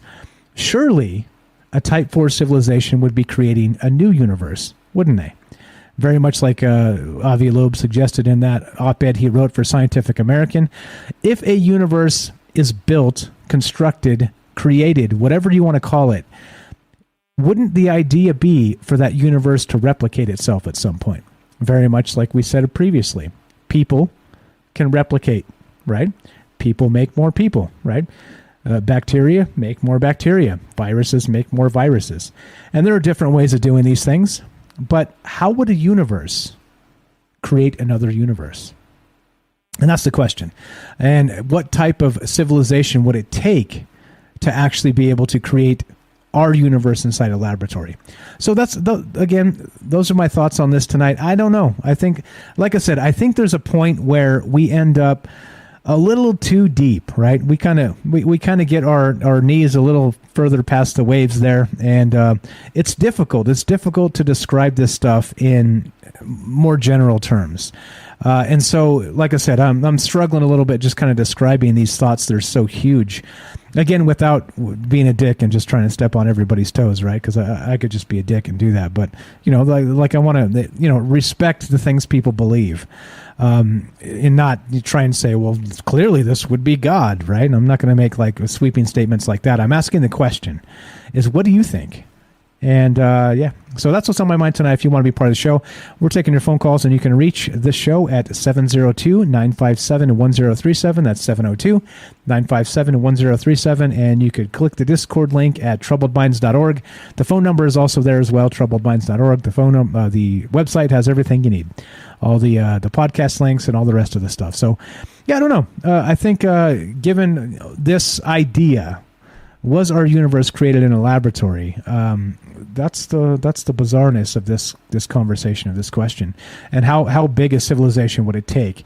And then, as you can see, and again, if you're watching on the stream, I have bubbles behind me, intentionally so, because what if those are the universes? It's been described as universes maybe being the bubbles on top of the water of a bubble bath, right? As they kind of cling to each other and maybe even change shape, they change size, they merge, maybe they split apart. Who knows? I think that's part of the weirdness here. So what's up? Let's go to the chat. And what's up? MJ says, planet Earth is a reproduction planet. What's up? Brian says, what's going on? How you doing? Night Stalker says this. Well, if the lab is in the computer, we might be able to do it relatively soon. I mean, if we're in a simulation. And I think that's part of this conversation, too. We were discussing that maybe the omniverse exists of a stack of hard drives, right, on top of each other. Somebody in the chat said that earlier. And so that could easily be achieved, right? I mean, like it's one operating system, another operating system, and the next, all kind of stacked and chained together through some sort of actual plug-in sort of interface, however you want to call it. I don't know. You guys tell me. Love to hear your thoughts. Let's see. Tam says, I think I'm battling with this topic because last week we discussed sound and how sound was used to create the world. That theory sold me. All right. That's cool. Robert says, we created this hologram universe, then made ourselves forget that we did so we can navigate these imaginary days of our lives for our own entertainment. All right. Gotcha. We're going to go to Daryl in just a moment. So, Daryl, if you would be so kind, please mute your stream and I'll come get you and we'll put you on the show. What's up? The Bubba News says frequencies. Isn't that what it's all about anyway? All the time? Most of the time? All the time? I don't know. You tell me. All right. Daryl in New York. Test 1, 2. Are you there? Hello. In sort of interface, however you want to call it. All right, I'm gonna got you muted, Daryl. If you would be so kind as to mute your stream, and then we'll get you on the show here. All right, so we're talking about some really, really large ideas. Was our universe created in a laboratory, and if so, what does that even mean? Like, what kind of entity would have the ability to do something like that? We're talking about the Kardashev scale and a bunch of that as it happens and goes, and I don't know.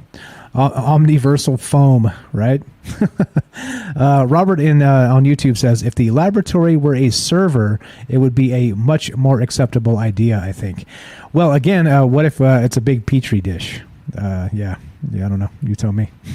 Which is, again, why we're talking about this. All right, let's go. Daryl, you there? Am I here? Yes. Hello? Okay. I think you're good. Daryl in New York, welcome to the show. How are you, my friend? I'm doing very well. This is such a great show and a great subject. I think whenever I think about this subject, I always still come back to what came first, the chicken or the egg. And because humans are so fragile when we're born, I still, you can't come up with how did we start? When we start out as a baby, We have to be taken care of so well by an adult. Like who took care of us? You know, who came first? You know, how did a human create a baby? You know what I'm saying? So I was thinking about this, and there's something about, you know, they found these humans, and they were giants. I think they found them in South America, that they weren't humans because they didn't have babies. They laid eggs. They were some sort of reptile, human-looking thing. You know, they're skeletons, but they saw that they were egg-laying humanoids. Okay, and you think about that. I don't know why I'm thinking about this, but you know, if there were some human-looking people that were on the planet before us that laid eggs, then it would make much more sense, because you see, like reptiles and other animal species, like deers and other animals, they're practically, you know, they can walk as soon as they're born, practically. You know what I'm saying? With very little care. You know, they have to be tended to, but some of them don't even see their mother again. You know, they're just born and they're on their own. And why does this have to do anything with what we've born in a laboratory? I can tell you. So saying it's like sort of like an orphan thing, right? Like, right. Meaning that so the universe itself doesn't have to have like direct parents per se and go back home for Thanksgiving dinner. The universe becomes itself as itself and just is itself, right? It always is, always was. So right. It doesn't answer to anybody or anything. There's no familial structure. I think that's what you're getting at. Right? That's what I got out of it. I think so. I think so. Yeah, that it could have been self-created. It could self-create, and there's also life forms that don't have a female and a male as well. So, you know, but it's just how did. Yeah, all right. So that answers a lot of questions, actually, if they're self-replicating or asexual. But then, okay, so what a great idea to come up with two sexes, you know? Maybe before they made the universe, there was more than two sexes, you know what I'm saying? That we can't even conceive of it. Like, it was so normal to have, like, three sexes or, you know, whatever. You know, you have two sexes and then the multisexual one or something, you know, somebody that could... like the bonus species, you know? They got like that bonus thing that they got to do. I don't know. I'm just saying. Like it's something that we can't even conceive of before the universe was made. It would be something totally different. It would be maybe like one massive lump of clay or something. Or, you know, something gigantic without spaces in between it. One big atom, you know? Something that is just so enormous. It wouldn't even be... It would have its own consciousness, but we couldn't even conceive of it because it's so different from our universe. Yeah. You know what I'm saying? Yeah, I got you. Yeah. And so I think, so basically what I was getting at too with the conversation, good stuff there, meaning that there are things humans can't even consider because we're stuck in this meat suit, right? This is our experience. And so things are so large to consider. And so when I started thinking about this in terms of, okay, so what would a Type 4 Kardashev civilization look like that was able to possibly beget a universe, right? Whether, however you want to call that, whether it was created in a laboratory, whether it was spawned from another universe, whatever, right? Whether it was created through a computer program, what do you believe? Whatever you believe there. But wouldn't that be exactly like those Lovecraftian old ones of a sort, where they say that they're like the primordial gods of the ancient universe, and they've always been around and they will always be around? And some have even suggested that they're the size of galaxies, or they are the galaxies themselves. Like they reside maybe in the black hole of the galaxies as they spin around them, and the arms of the galaxy are the arms of the Lovecraftian old ones. You know what I mean? It would seem like in those terms, like you're talking about these things that are so immense and massive, but even then on a universal scale, those massive ancient things are still kind of tiny. They're still not that right big. Exactly in proportion, right? In proportion, like it's like we're the nano things. Like we're so small that we can't even be seen by their naked eye. You know, they're so big, and we're so little. You know, even our universe is so small that they're so big. You know what I'm saying? Yeah, something like that. Yeah. Exactly. The enormity.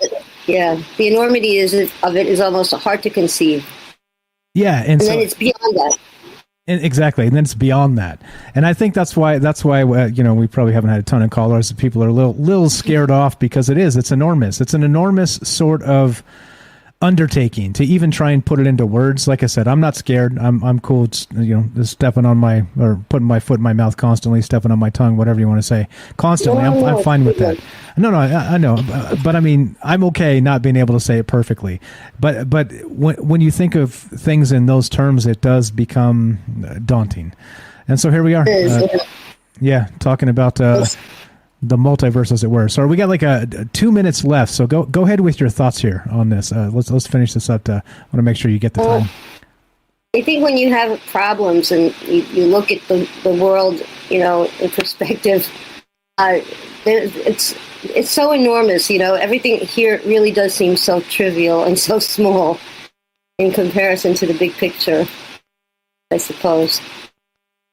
We have to make the best of it. I guess we have so little time. And why not tickle our little brains from time to time, just pondering the universe and my belly button. Yeah, right. Exactly. And again, there are some things that are so trivial that, it's like whatevs, like no sweat, pretty much no matter whatever. But then there's also some things that are also so gigantic, so immense in scope that also whatevs, you know what I mean? Like it's so much bigger than us that we don't fret on it. Let's say that as we finish, of course. The point is, as always, don't be afraid. Stand up and face the universe with your chin up and with your fists ready. And I'm not suggesting we should take on the stars, but I'm saying that if it comes to that, let's go down swinging. That's what I'm saying. Daryl, you were the best. You were the best. Final thought. We got to finish this sucker up. Well, I think if we all had great thinkers instead of great fighters, we'd be better off. Yeah, that's true. That's for damn sure. That's for damn sure. Stuff like this brings us all together. We're all wondering the same things when it comes down to it. We're all looking up at the sky and wondering, where did it all start? Where does this begin? Where does it end? And only by living will die and will tell. Yeah, well, so let's live.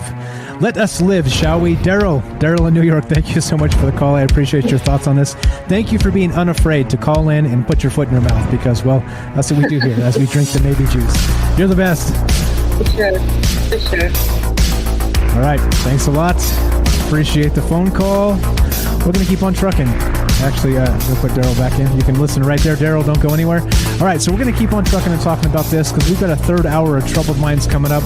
Now, the thing is this, right? We do, what do? We do 2 hours on Fringe, and if you're listening to us on the Fringe FM, stay tuned for Joe Roop, Lighting the Void, and then Ryan Gable, The Secret Teachings after that.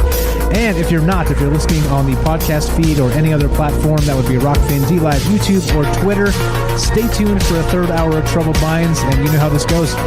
Be sure, be strong, be true. Thank you for listening. From our Troubled Minds to yours, have a great night.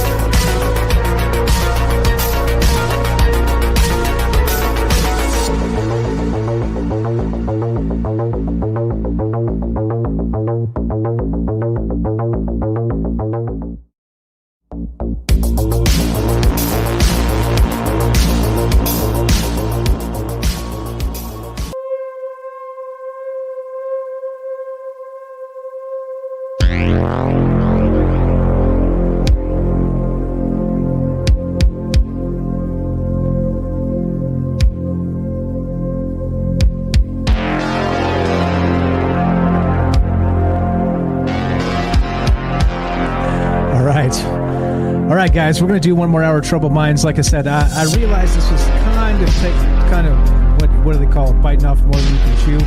I think just in terms of being able to describe it and talk about it in coherent terms, because these things don't exist as far as we're aware. They only exist in our imaginations. And that's okay by me because I'm, like I said, I'm okay not being able to perfectly describe things because, well, I'm human, and that's fine by me. I'll do my best and we'll keep on talking about this. But we're taking your phone calls tonight, and we're still going. We're going to do one more hour, and we'd love to hear your thoughts on this. Avi Loeb describes, was our universe created in a laboratory? He wrote an op-ed in Scientific American, and that's what we're talking about. And if so, what else must be true if that's the case? So one more time, I'm going to take a 2-minute break, and we'll be right back. We got Jennifer on the line. We'll go right to her. 702-957-1037. That's 702-957-1037. More Troubled Minds on the way. Don't go anywhere.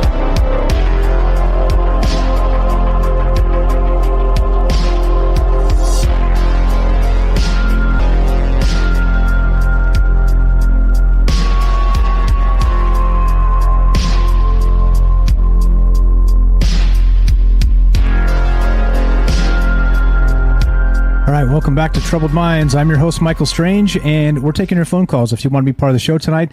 Avi Loeb wrote a paper called Was Our Universe Created in a Laboratory? Well, it's pretty dense, it's pretty deep. The thoughts are larger than the omniverse itself, and so as a human being, it's difficult to describe, but we're doing our best anyway. If you want to be part of this conversation, 702-957-1037. That's 702-957-1037. Let's go to Jennifer in Missouri. Thanks for being patient, Jen. Welcome to the show. How are you? I'm doing good. This is a hard one. This is like one of the hardest questions ever, Mike.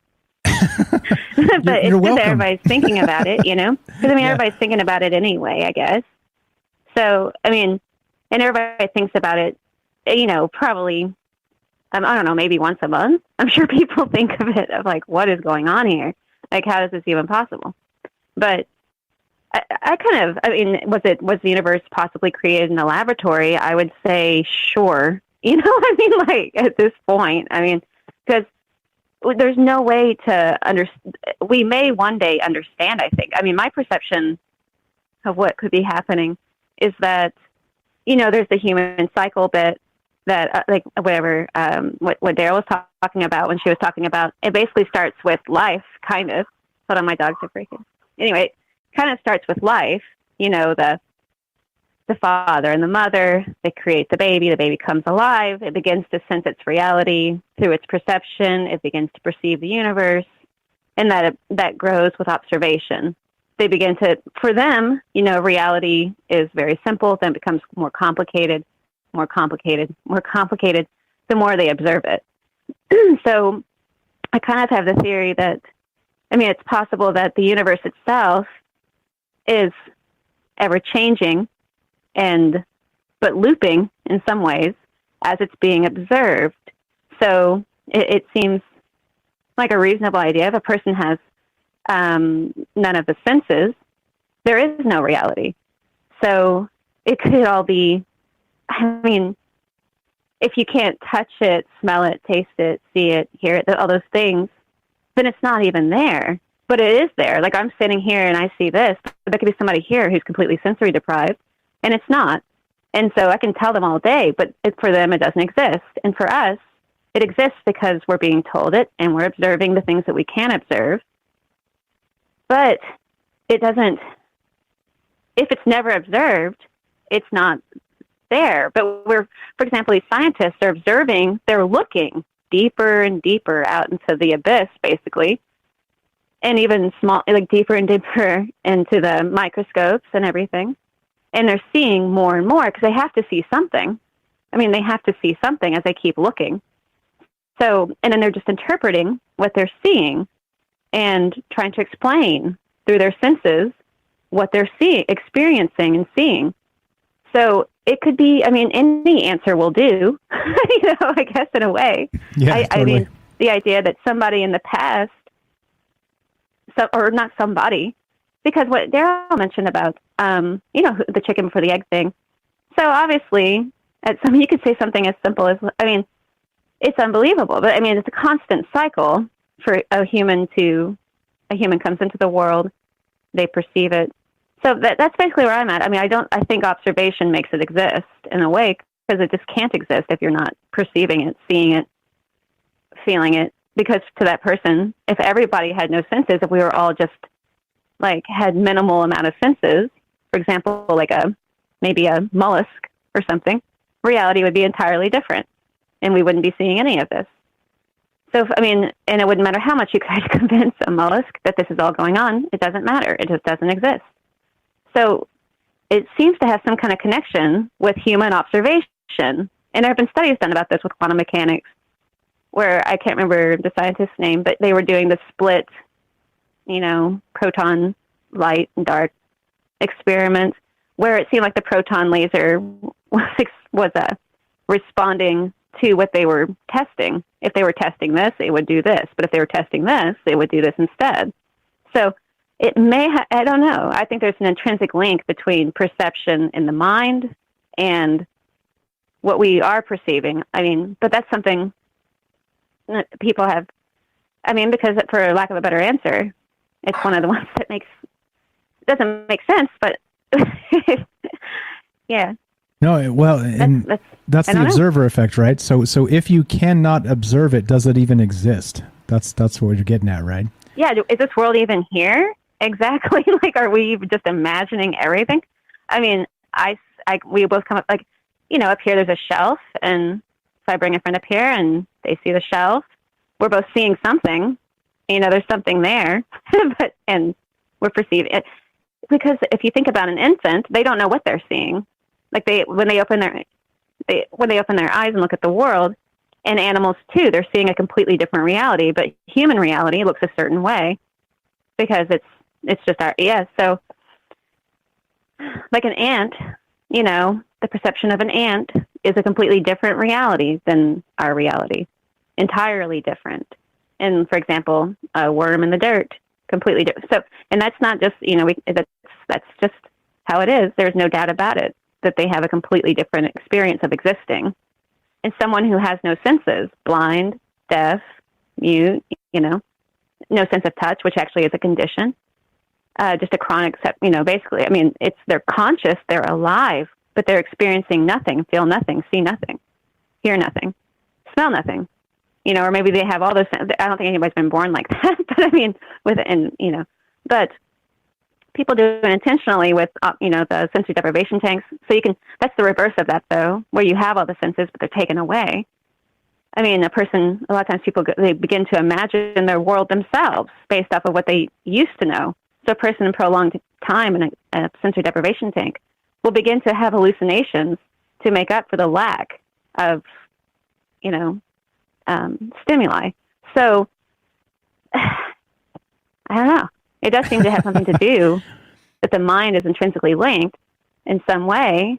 And I think the more we look and the more we're searching, the more we see. And maybe it's changing for what they're looking for in some way, like it's responding somehow to our perception. Yeah. I don't know. It's a hard one, but that was the best. No, you did very well. And I think the thing is this, right? It comes down to philosophy, right? It's the whole, chicken and the egg. And it's also, if the tree falls in the forest and there's nobody around to hear it, doesn't make a sound. It's that whole thing, right? And it means a lot of things. It means, it does mean, do we manifest those sensations into reality with our own brains, right? With our own consciousness, with our own, and again, it's big. And I don't know, like, how would you even describe an entity outside of the omniverse that just kind of, idly in their spare time creating a new universe? You know what I mean? It's like, oh, what'd you do today? Well, made a few universes because I was bored, right? like, I don't know. But maybe, people do that. Like, it's really strange if you think about what a person is on a a closer to home kind of level. Like your father and mother, did kind of when they make a person, they've made a whole new organism, and that organism is perceiving reality, and it has that's a whole new reality created technically, I guess, if you think about it that way. So people are making these, or if they every time they interact with reality in a way that changes it, which everything they do changes, like the butterfly effect, they are changing and affecting and making a new universe all the time through, like, kind of. It's true. Maybe. It's true. It's a good way to put it. It's a good way to put it. You're correct. Yeah, if you were to step out, if you go outside and even the fact that people, like, stepping around on microorganisms and everything else, it actually is really strange. It's too, it's too much. Yeah, there's a if you step, for example, when you take something out of the world, like when people say they kill a chicken or something, Right. I mean, that has literally changed the reality for that chicken 100%. So, I mean, smashing worlds, but I don't know. It's no small thing to try to figure this out, and people have been trying forever. And as far as they got, I think it's just with the human thing that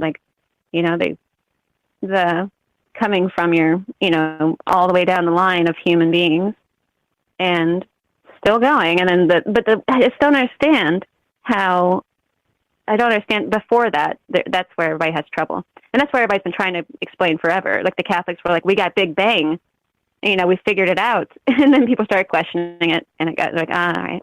Everybody's been trying to give an explanation for what happened first. Right. But it's really hard. Which I don't know if you saw just recently, they had another scientific paper come out that described the Big Bang is not ever happening now. Now, it's we're going to take a turn for something else. Yep. Time has always been, and time will always Back be. to the drawing board. No beginning, no end. Oh boy. Yeah, they great were so stuff. proud of themselves too. They were like, "We've got the answer," because everybody's like, "Well, yeah, but how did this even happen? Let's be realistic." And they're like, "Big Bang," and everybody was like, "Oh, well done." But now exactly. it's out the window. And you have just the quantum mechanics bit, and they're still working with that, and that's still working. That's one of their the quantum mechanics is really going to carry them for a while, I think. But even then, they're eventually, but it's possible that one day we really will figure it out if people just keep on trying to. And I think it could be something extremely simple. It might just be something as simple as the observer thing, but that doesn't make any sense, Yeah, because it does, but it doesn't. It doesn't, But exactly. How could something so big be linked to just that squishy thing in your head,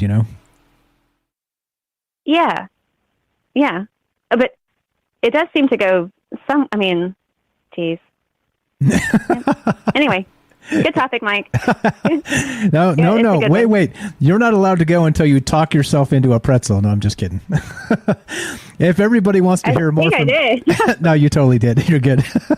But that's okay. I've been doing it for the whole show. If you want more from Jennifer, she's got a YouTube channel. Link is down below. She's got a YouTube channel. Go check it out. Great stuff, Jennifer. Thank you so much for the call. Have a fantastic evening. Thanks, Mike. Thanks. You too. Thanks. Have a great night.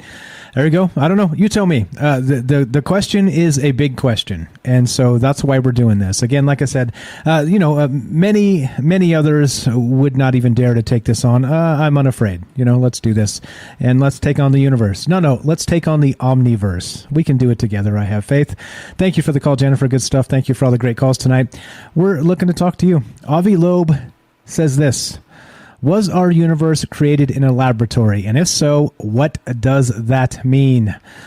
702-957-1037. That's 702-957-1037. And click the Discord link at troubledminds.org. That's the official website. The phone number is there as well. Let's go to Matt, our good friend Matt in California. Welcome to the show, my friend. How are you tonight? Good. How are you doing, Mike?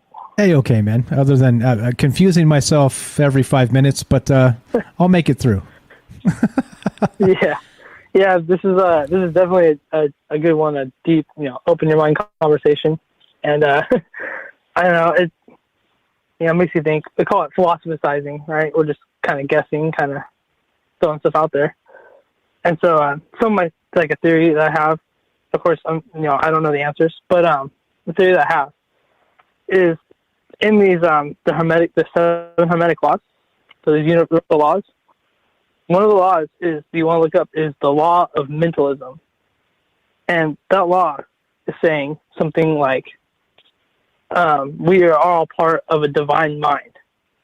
And this could go back to, going to a lab, being made in a lab. But the divine mind is whatever, I'm using it roughly, but it's, whatever you think it is, God, the source, the creator, whatever you want to call it, the divine mind. And we are all thoughts in that divine mind. And all of our thoughts are a part of that, inside of that. And so you think about, your thoughts, where are they? Where do they, there's a place where your thoughts are, where you create, you can create a world in your mind with people. You can create, a beautiful world with characters in your mind. You can also destroy everything in your mind. And so it's kind of like that. And the problem is that it's all the same thing, but we see it as a separation. And the separation is an illusion.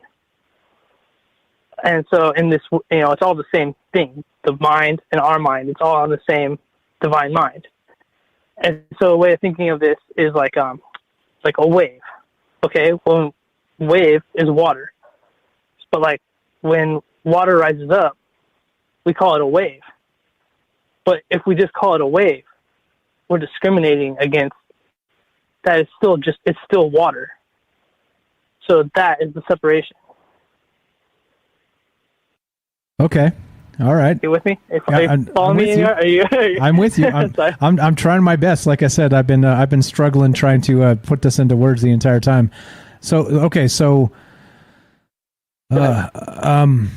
meaning what though? So what's the beginning of this? What's the end of this? I guess you know what I mean, because you know how people like to define things with beginnings and ends. Are we talking about there's no beginning, there's no end?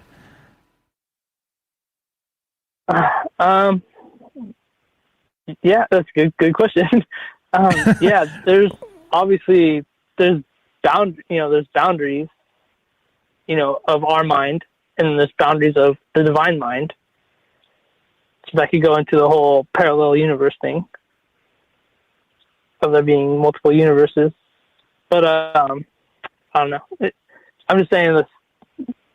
It's really a tough one. Sorry, you got me in a pretzel. No, it's okay. It's pretty brutal. That's what I said. Like I think it's hard to consider it without really kind of chasing your tail a little bit, right? What's that? The Ouroboros, right? It's like that type of thought structure. It's that whole thing, because you end up in cycles. You're like, okay, I can consider everything is so big beyond the size of a universe that I can barely fathom size-wise, right? And so you start thinking in terms of really, really big, like an omniverse sort of situation, right? The multiverse, whatever you want to call it. But then, once it gets so big, you're like, wait a minute, though. Just like Jennifer described and like you were saying, the experiences, do they exist without us, right? There's that whole... And so the objective scientist would say, I say, quote, objective scientist would say, of course they do. Right, of course they do. Like we give nothing to this other than what we bring and what we take. Right. Well, we're just another entity. We're another virus. We're another whatever. Right. So of course, to a scientist, when a tree falls in the forest, it does make a sound, whether anybody is there or not to hear it. However, right, when you start thinking in like terms so large, is that really true? I don't know. Like I don't know. That's the observer effect. Yeah, exactly.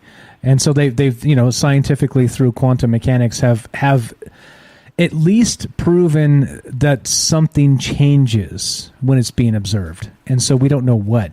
And so it could, again, kind of go back to that Matrix type universe, right? That we live in a simulation, and there's some power source that's, trying to save energy, and maybe that tree falls silently if there's no one around to experience it, because it's, preserving some sort of like cosmic energy, right? I don't know. Very much like a video game. Yeah. I don't know, man. I don't know. Beginnings and ends and beginnings, and the Ouroboros chasing your tail, and the observer effect. You tell me, brother. You tell me. Well, I have another one talking about like separation as an illusion. Sure. Is when you listen to a wizard talk, wizards, when they talk like they're innocent, like babies, they talk backwards. And so you think about like when you're a baby. So when you're a baby, you don't know like the differences between separation of like what is the blanket, what is outside of, you're just a baby, you don't know the differences between things. But then like as you grow older and you're a toddler, you're crawling around and you hit your head on the table, you say ow. Then you start to realize that that table is it's separate from you. It's not you. And as you get older, you realize, you see that everything is separate. I'm me, you're you. But then I think that is where that separation begins. So I think if you gotta think about it like as a baby, that everything is just all one. And another thing that both Daryl and Jennifer were talking about like creation and things like this was one of the things I've only seen the words, so I don't know if I'm going to pronounce it right, but it's a thing called the Verska Pisces.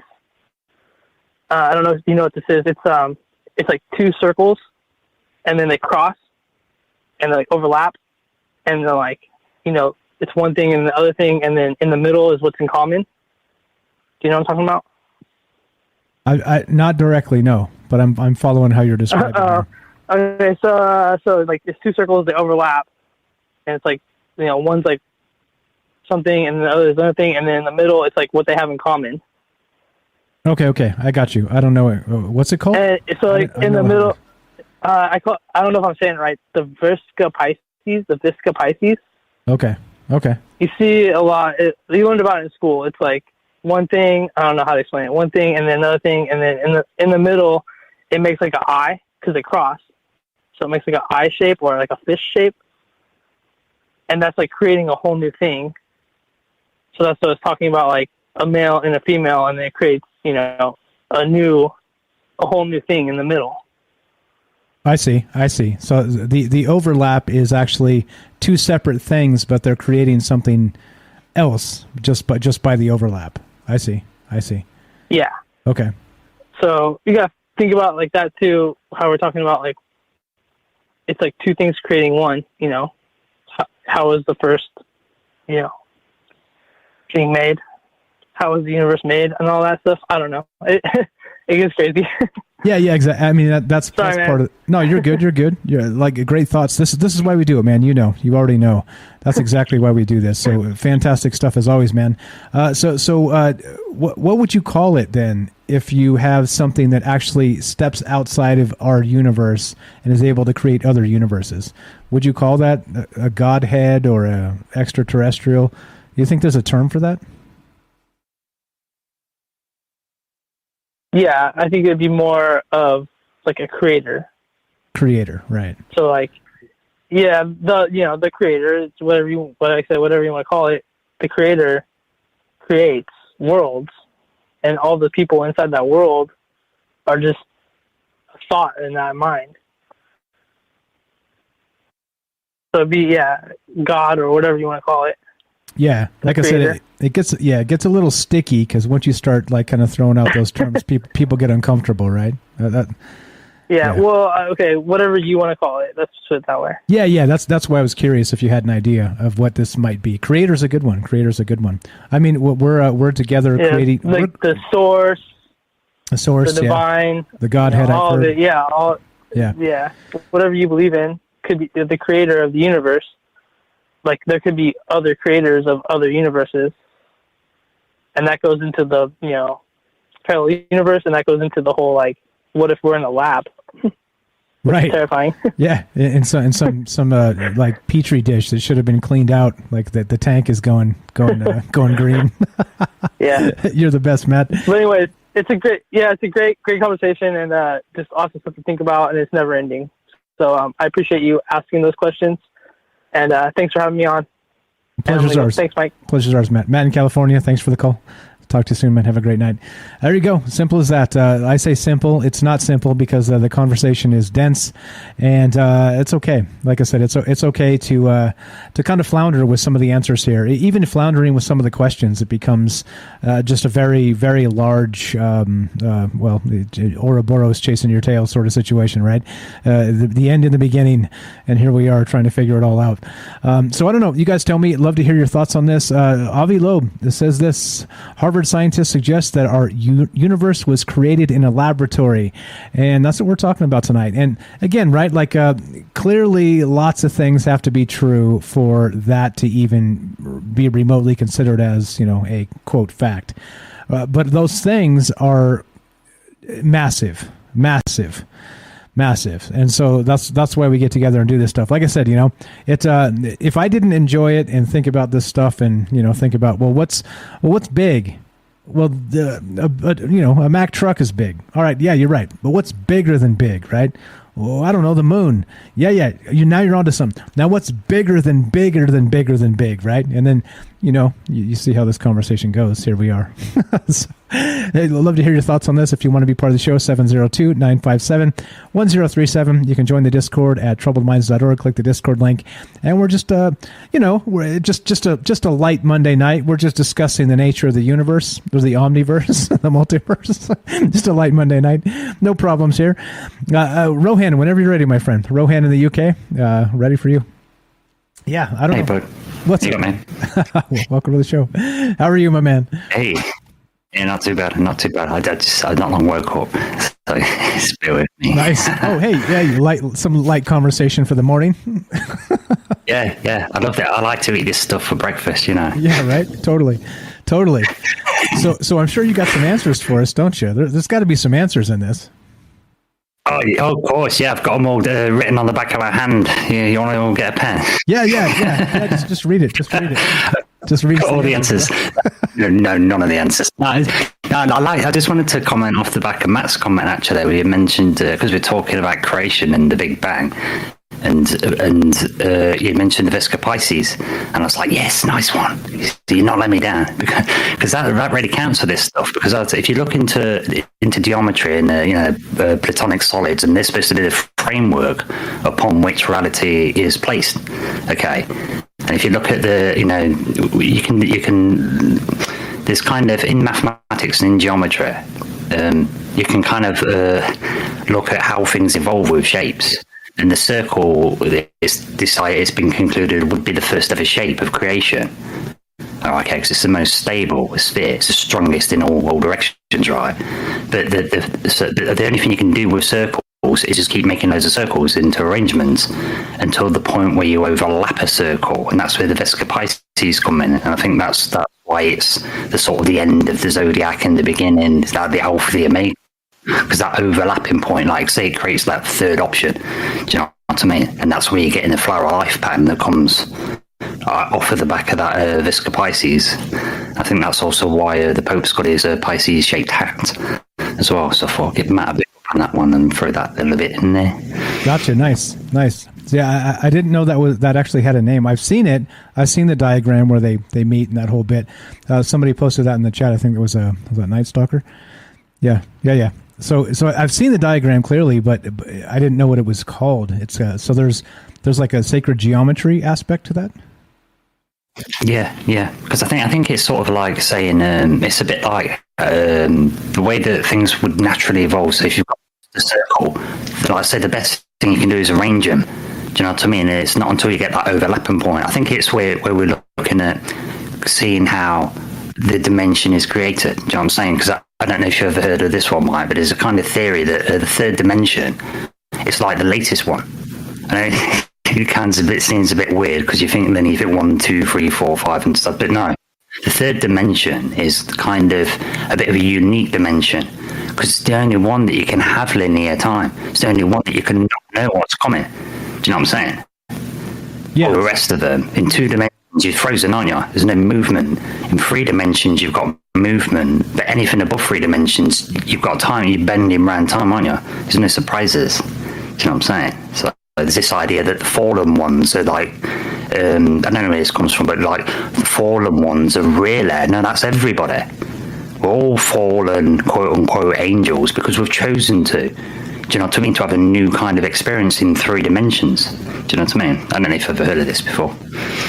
No, I've never heard it. It does make sense though. So like if it would be like kind of being locked in amber, right? Like that sort of thing, frozen in time forever if you're in like that 2-dimensional world because you can't actually ever escape. It's stuck. You're stuck on a piece of paper. But given the 3rd-dimensional world, you add the linear, the time space to it. Suddenly you get us, right? Good, bad, or good, bad, or worse. You get us. Yeah, the good, the bad, and the ugly. Right. Yeah, there you go. And the ugly. You're right, exactly. And here we are. Yeah, I don't know. This stuff, like I said, it is. I thought honestly, like we'd never asked like a larger question, like 10 days ago or 2 weeks ago, and here we are asking a larger question. So Well, the thing is, the lead to questions. If you're doing honest investigation like yourself, Michael, then we just keep getting to questions, and I think that's probably why you've naturally come to the saying, "Oh, right, we're drinking the maybe juice," because it only takes a few years of doing this stuff to realise you're just going to keep going. You're not going to find answers. You're just going to find 10 questions for every question you ask, and it's like Hydra. Kinda. It sure seems like it, doesn't it? All right, here we go. Got some good stuff. Thank you, Derek, posting some sacred geometry stuff I'm putting up on the screen here. Yeah, I don't know. This kind of goes back to the micro macro, the fractals, right? The sacred geometry, isn't it the same thing? Oh yeah, yeah. I see. In fact, it was you that said, "What's bigger than big?" You know, or the Titanic, and then I say the moon, and then what's bigger than that? And that was sort of kind of reminds me of what CERN are doing, but they're doing it in what's smaller than small, aren't they? What's smaller than this? Let's make a bigger machine. Exactly. You know, it's like you're on the road. It's like you found a road, and it's called Infinity Way. So you drive down it thinking you're going to reach a destination, aren't you? And you're not, are you? To quote Nassim Haramein, he always says, it's not like the universe has gone, no, that's it. This is way small enough. I'm not making anything small or anything. No, it's just going to keep going, isn't it? You know, fractals. Yeah, exactly. And so so the question then becomes, like I was saying previously, does it matter? Because it means you're part of the chain, right? So it goes infinitely bigger, infinitely smaller on both ends of that chain. But somewhere in that, it doesn't even matter where you are in that chain, big or small, because you're part of the chain, right? Yeah, what a great point. It's a bit like, I want you to suppose a way to simplify that. I've always answered the question, what's your favourite colour, with, they're all pretty cool. Because to me, being a sciencey kind of person, if you ask me what my favourite colour is, it's a bit like saying, oh, what's your favourite part of the electromagnetic spectrum? So in a sense, it's a bit like pointing at a hill and saying, oh, what's your favourite undulation? And it's like, well, it's irrelevant, right? Do you know what I mean? Something as simple as what's your favourite colour, from some perspectives, it's like, well, what's your favourite frequency? Do you know what I mean? Oh, I like 48.2, me. You know? I like the one that does the number station that does the Yosemite Sam. I like that frequency. That's the one I want. That's my favorite frequency right there. But there you go, a little esoteric spitting fire, if you guys know what I'm talking about. But yeah, I mean, you're right. But I mean, you know, let's not be obtuse and have a nice conversation with the normies, right? I mean, what's your favorite color, Rohan?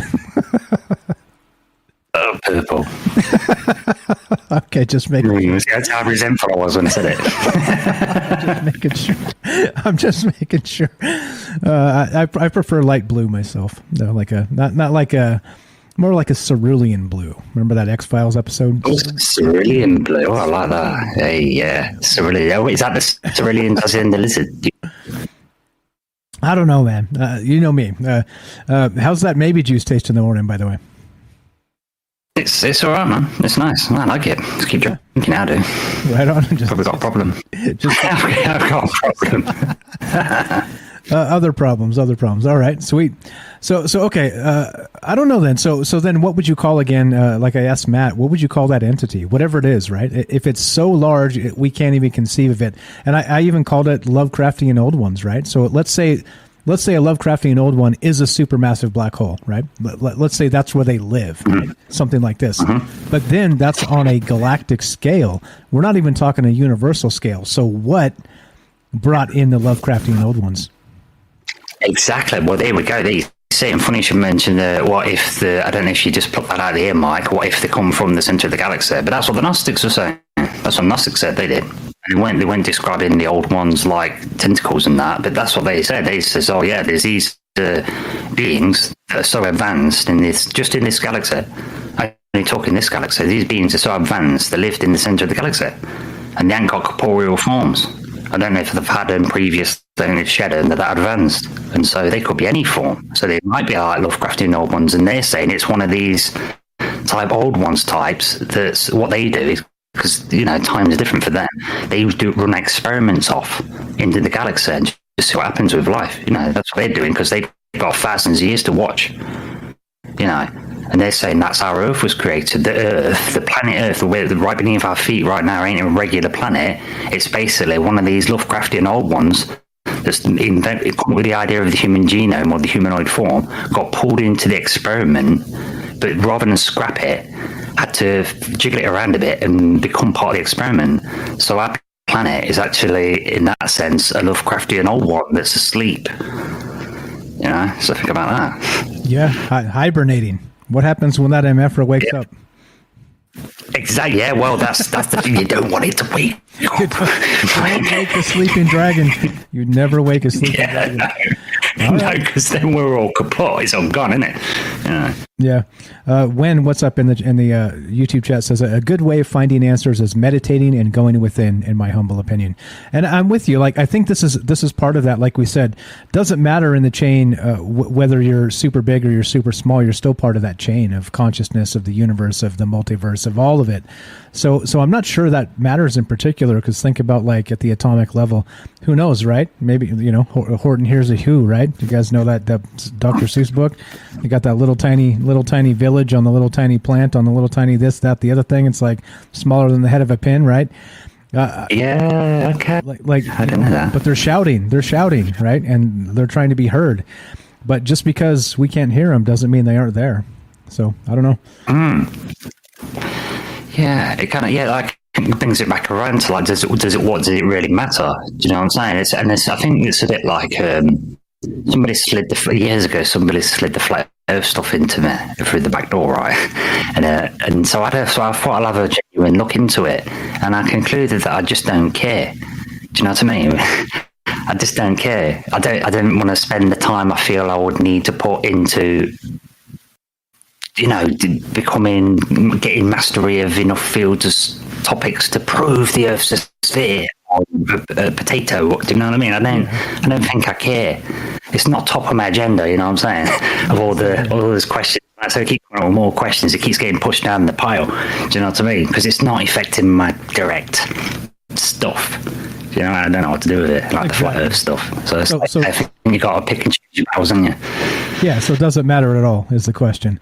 Don't go anywhere. If you're in no hurry, we got Robert on the phone. He's been waiting a few minutes here. Let's go to Robert, and we'll get back to you, Rohan, if you're ready to chill. Cool. Yeah, let's hang back. Yeah, no worries. Okay. All right, let's go to Robert in Pennsylvania. What's up, my friend? Welcome to the show. You're on with Mike and Rohan. Hi, Mike. Before I get into what I want to talk about, I want to clarify, yes, I did write that poem to that story. Okay, fantastic. Right? Very good stuff.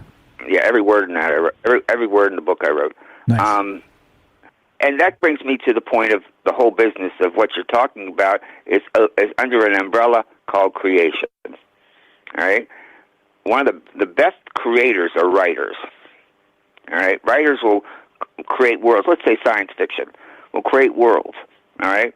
Now, those worlds don't appear before us, you know, in our material reality. But what happens, a lot of them wind up as video games. All right? So, in essence, they've created, it's manifest in that way. Harry Potter and the College of Hogwarts, all right? That was all just the written words. But now there's an actual Hogwarts and Harry Potter in, what is it, Disney World? Disney World has it.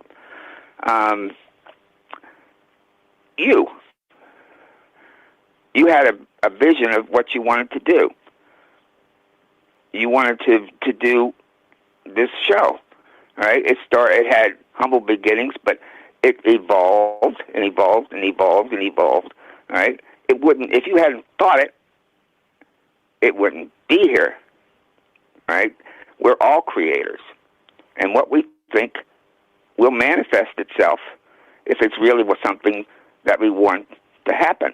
But principally writers. Look at South Park. How much of South Park, if you look back at old episodes, projected a future reality? They predicted Trump as president of the United States, for goodness sakes, and that. Somebody wrote that, and it happened. So maybe whatever this universe is, and I firmly believe this, all right, was just somebody at a typewriter writing it and creating it through his words. I actually wrote a story about a woman that was pregnant, all right?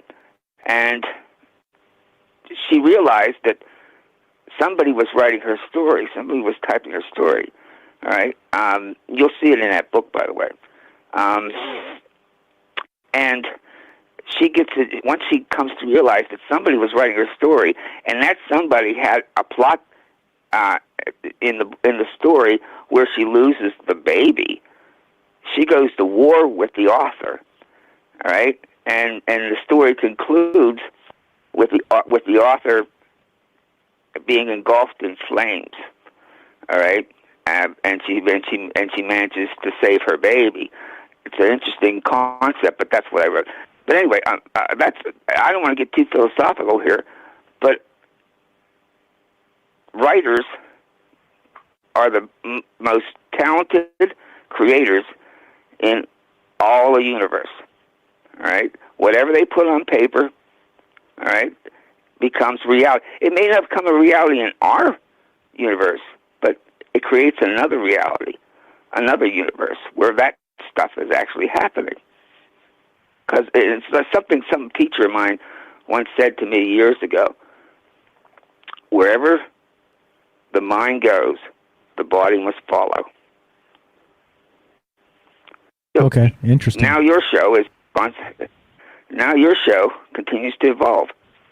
You've gone from some little small Facebook channel to a large audience in YouTube and a growing audience on Rockfin and Discord, and I mean, if you were to look back on the beginnings of your thought, could you have imagined all that?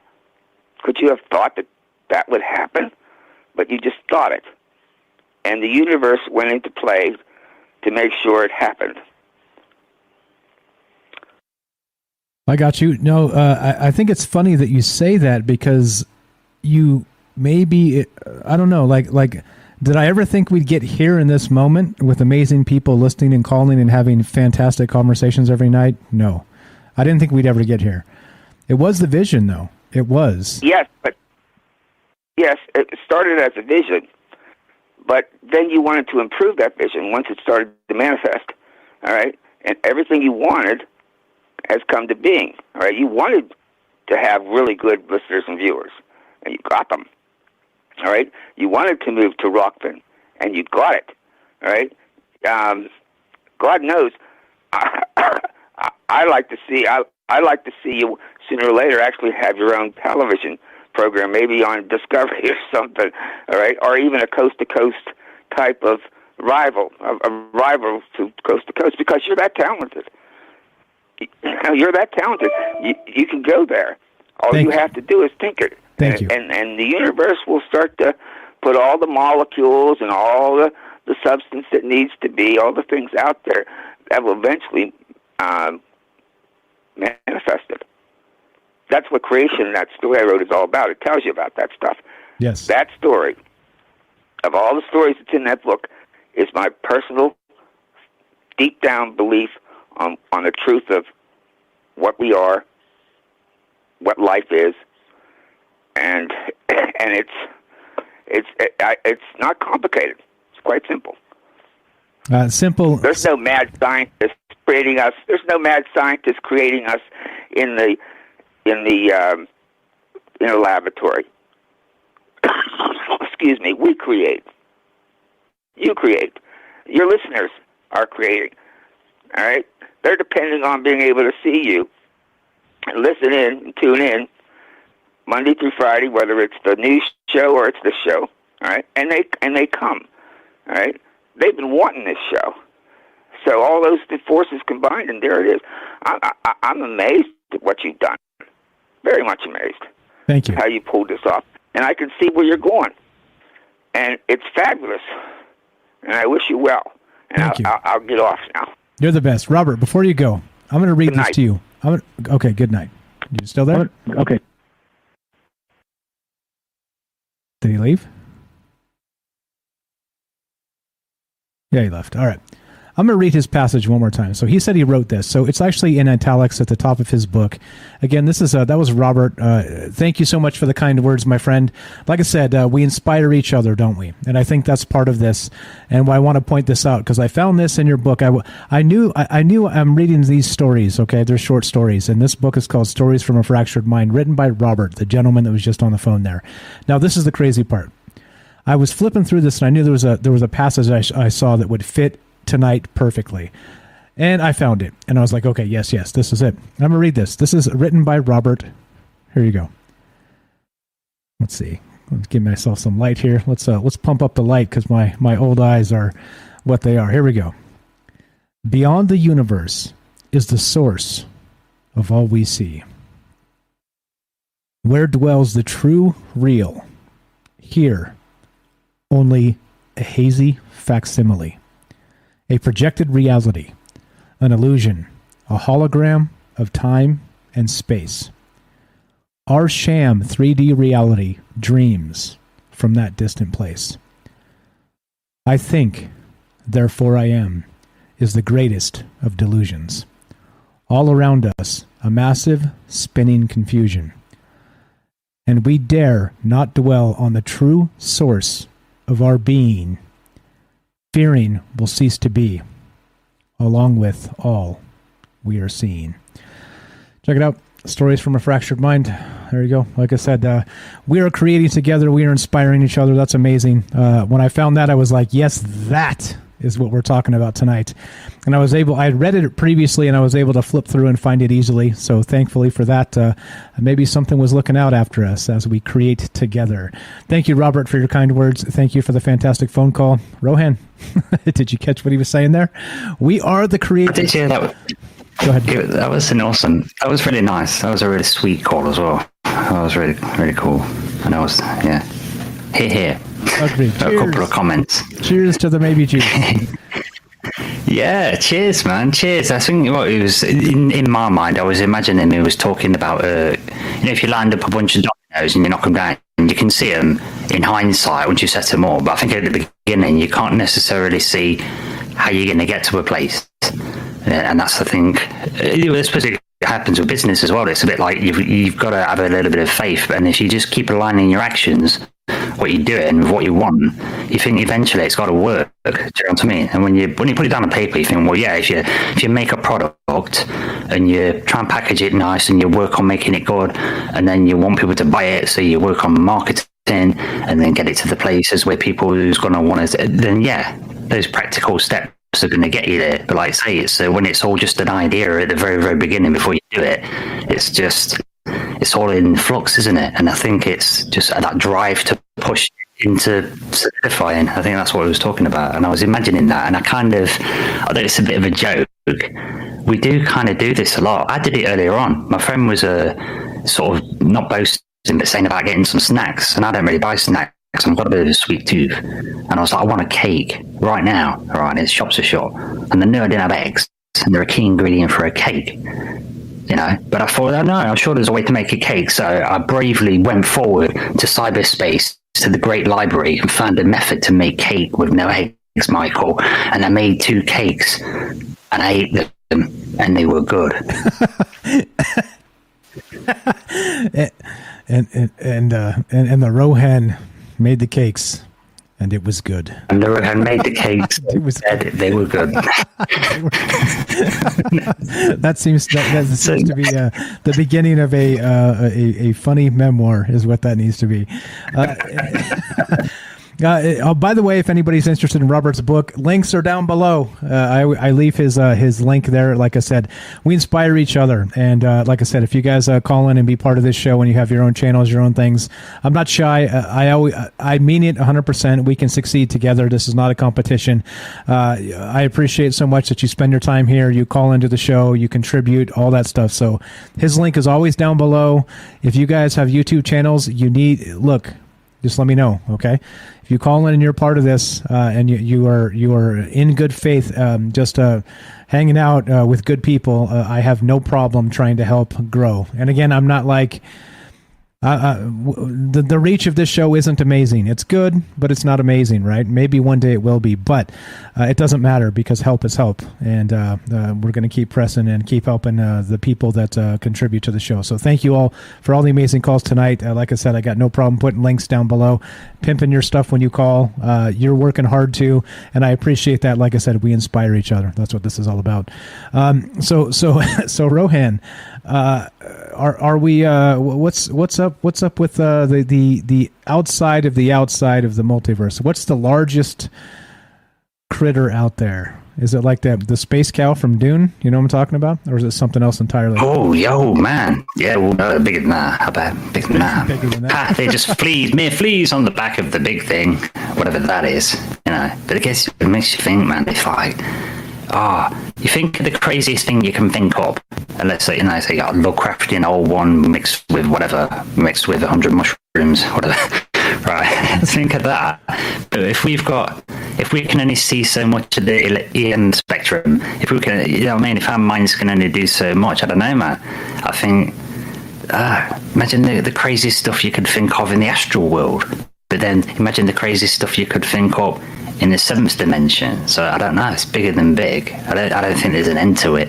I know it's a bit of a cop-out answer, but I think it would just keep going. You know, as above, so below, as below, so above, fractal nature of everything. I think there's just the bigger and bigger, man. And I reckon that, you know, the big G word, the big God, creator of all things. I don't think you'll ever get to it, and that's the trick. That it's just, it permeates for everything, for all dimensions, and no matter how high up you get, as soon as you get to some pinnacle level of what you think you've met God, I think it'll be like, no, mate, that's not me, mate. Oh, no, there's a higher level above me. I'm just off there now. See you later. I think it'd be a bit like that, you know. Yeah, I had an idea. So I was trying to think, like, what would be the largest of large? And I got it. I think I got it. Imagine a Lovecraftian old one, right? As large as you want it to be, right? The biggest supermassive black hole in the universe. Let's say that big on DMT. That. Oh, yeah. That's the largest. Yeah. Can you imagine how big those machine elves would be? Ancient gods when they're out of the face, out of the tree. I get you. I can see where you're going. That's where I'm going. As my dog is picking up my shoes and being bad, right? Still earthly issues. A quick quote I want to add to this, and we're going to wrap this up because we got to finish. We got the midnight mass thing coming. You're going to be part of that, yes, Rohan? Oh yeah, well I'm here. Yes, so sir. Yeah. Yes, cool. Sir. All right, here we go. Roald Dahl wrote this, and this is from a quote by Willy Wonka. We are the music makers, and we are the dreamers of dreams. And there you go. I think maybe that is a succinct way to maybe wrap that up into a nice little bow. Like I said, we get together, we inspire each other, we get inspired by other things and quotes and this and that and the other. But every time he says that in the actual Willy Wonka movie, Gene Wilder, of course, is the original Willy Wonka. I'm not talking about this Johnny Depp crap or whatever's going on after that. I mean the original. There's parts of that movie that absolutely gives me the chills when he speaks particular lines, and that's one of them. We are the music makers, and we are the dreamers of dreams. There it is. There it is. Oh boy. Final thoughts, my friend. Yeah, that's a classic quote, and it's featured as a sample on an excellent record by Aphex Twin called We Are the Music Makers. Really? Nice. I'm familiar with RNS Records. I like Aphex Twin. Richard D. James. He only does interviews in graveyards and lives in a bank vault. Yay. Does he actually live in a bank vault? Yeah, he bought it, so it's like a great studio, isn't it? Because why not? And why not? I'd have one if I could.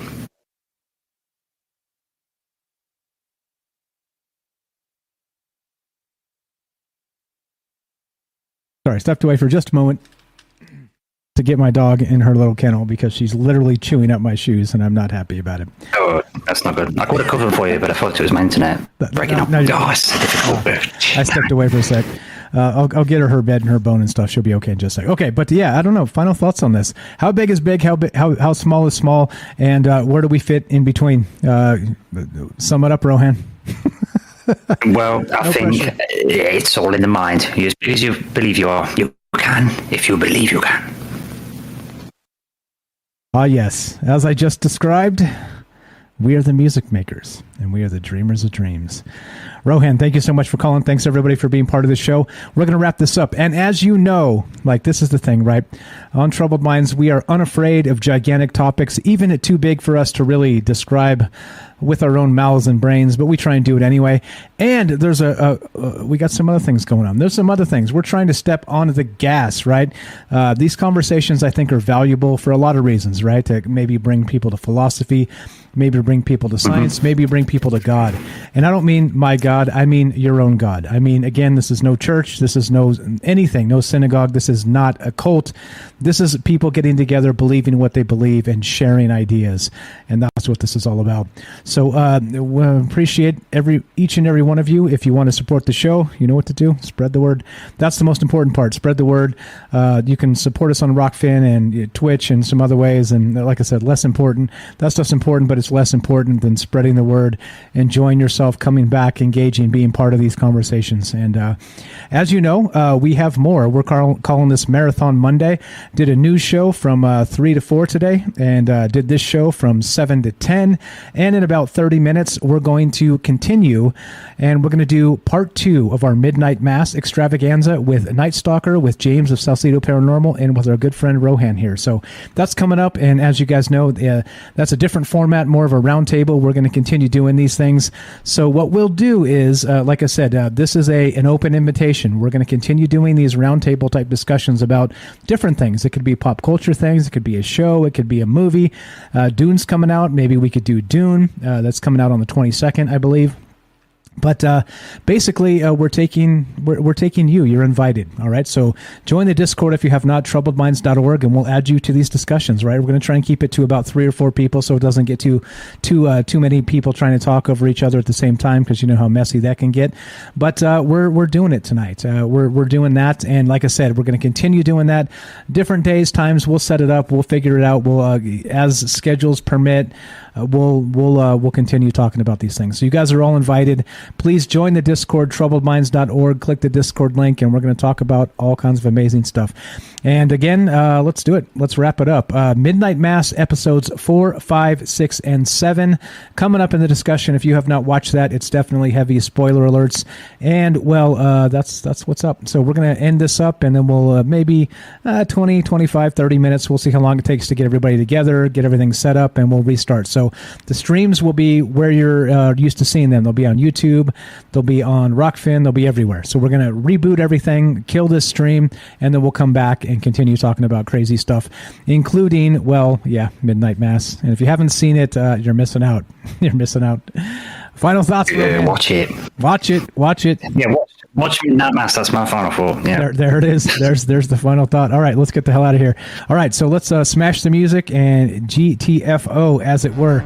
So this is Troubled Minds. I'm Michael Strange. We're here with our good friend Rohan. Daryl is also here in the chat from New York. Thank you guys for all the amazing calls. Thank you for listening and putting up with me. Like I said, I know sometimes I put my foot in my mouth because, well, it's hard to describe what's bigger than big. A Mack truck, a moon, well, yep, what's bigger than that? Oh, shit, I don't know. What's next? That's okay. We'll keep punching. We'll keep trying. And more importantly, we'll keep thinking. We'll keep getting together. We'll keep trying to inspire each other and hopefully aspiring to bigger things. That's what this is about. That's what it's always been about. Thank you guys for contributing. Thank you for participating. Thanks for all the thoughtful chat. Thanks for all the support. Thanks for all the love. Thanks for all the calls. You guys are the best. You guys are the best. And as we finish, you know the drill. We'll be back, God willing, in about 25, 30 minutes. And, well, tomorrow as well. 7 p.m. Pacific, Monday, Tuesday, Wednesday, Thursday, Troubled Minds. Monday and Friday, 3 p.m. on Twitch for the news show. And we're trying to mix in, at least once a week, one of these zeitgeist-type discussions. It's coming. Midnight Mass on the way. We got Night Stalker, we got Rohan, we got James Salcedo of Salcedo Paranormal, and myself coming up shortly. There you go. If you want more, take a quick break. Come back, check out YouTube, Rockfin, wherever you're listening now, and we'll be back in just a moment. Thanks again. As we finish, you know the drill. Be sure, be strong, be true.